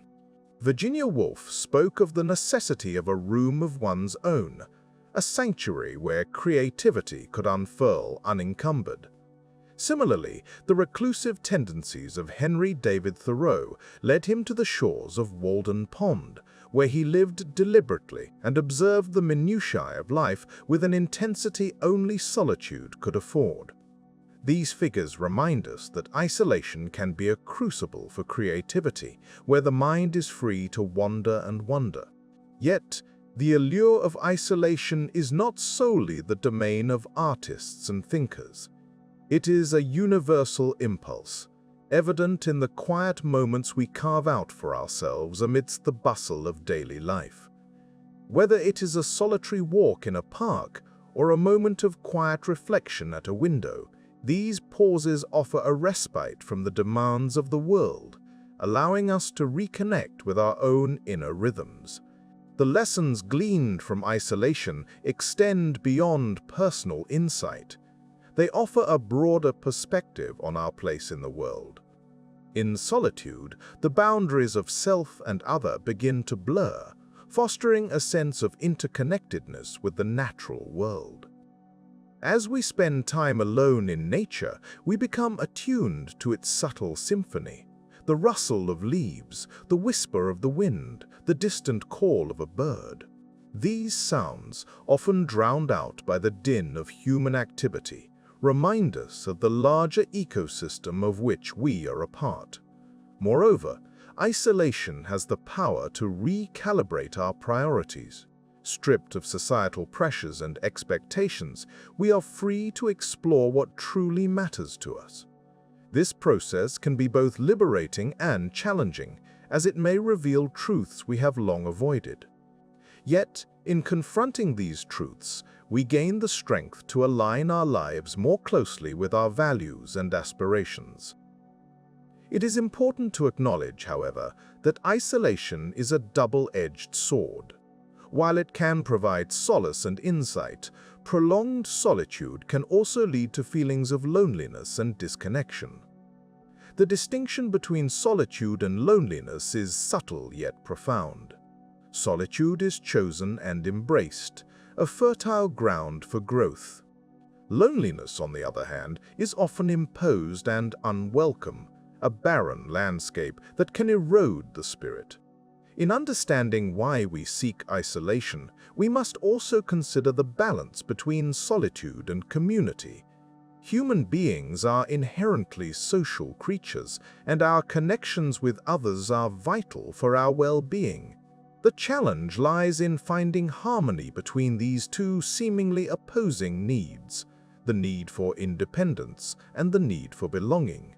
One might argue that the lessons of isolation are particularly pertinent in our modern world, where technology blurs the lines between work and home, and constant connectivity can feel suffocating. In such a context, the intentional choice to step back and embrace solitude becomes an act of self-care, a way to reclaim agency over one's own time and attention. Ultimately, the quest for isolation teaches us to listen, to ourselves, to nature, and to the quiet wisdom that resides in stillness. It invites us to be present, to savor the simplicity of being, and to trust in the ebb and flow of life. By engaging with solitude, we cultivate a deeper understanding of ourselves and our place in the world, emerging with a renewed sense of purpose and perspective. In seeking isolation, we embark on a journey not away from the world, but into the depths of our own humanity. And it is in this journey that we find the true essence of peace. As we find ourselves gently closing the pages on our journey through the world's most isolated places, it becomes clear that these remote corners of the Earth offer more than mere distance from the familiar. Each isolated locale, from the icy expanses of Antarctica to the sun-baked plains of the Outback, teaches us something profound about solitude and the silence it brings. In their remoteness, there lies a beauty that is at once stark and captivating, an invitation to reflect upon our own place in the vast tapestry of existence. When we think of the edges of the world, we often imagine them as boundaries, limits of human reach or comprehension. Yet, in truth, these edges are more like thresholds, offering a glimpse into the raw, unfiltered essence of nature. Standing on the precipice of such untouched wilderness, we are reminded of the Earth's ancient rhythms, the slow dance of geological time that shapes mountains and carves valleys, indifferent to the hurried pace of human life. Isolation lends these places a unique character, a sense of purity untainted by the cacophony of modernity. Here, the air is often clearer, the skies broader, and the horizons boundless. In the quietude of these landscapes, one might find a kind of sanctuary, a place where the mind can wander freely, unburdened by the relentless demands of daily life.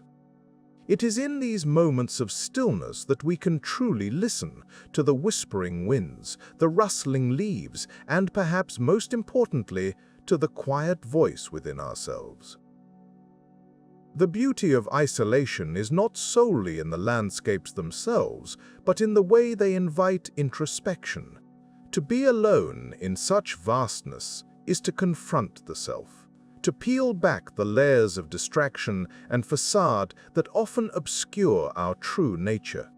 In solitude, we discover not only the world's magnitude, but also the boundless expanse within us. a reminder that we are both a part of this world and apart from it.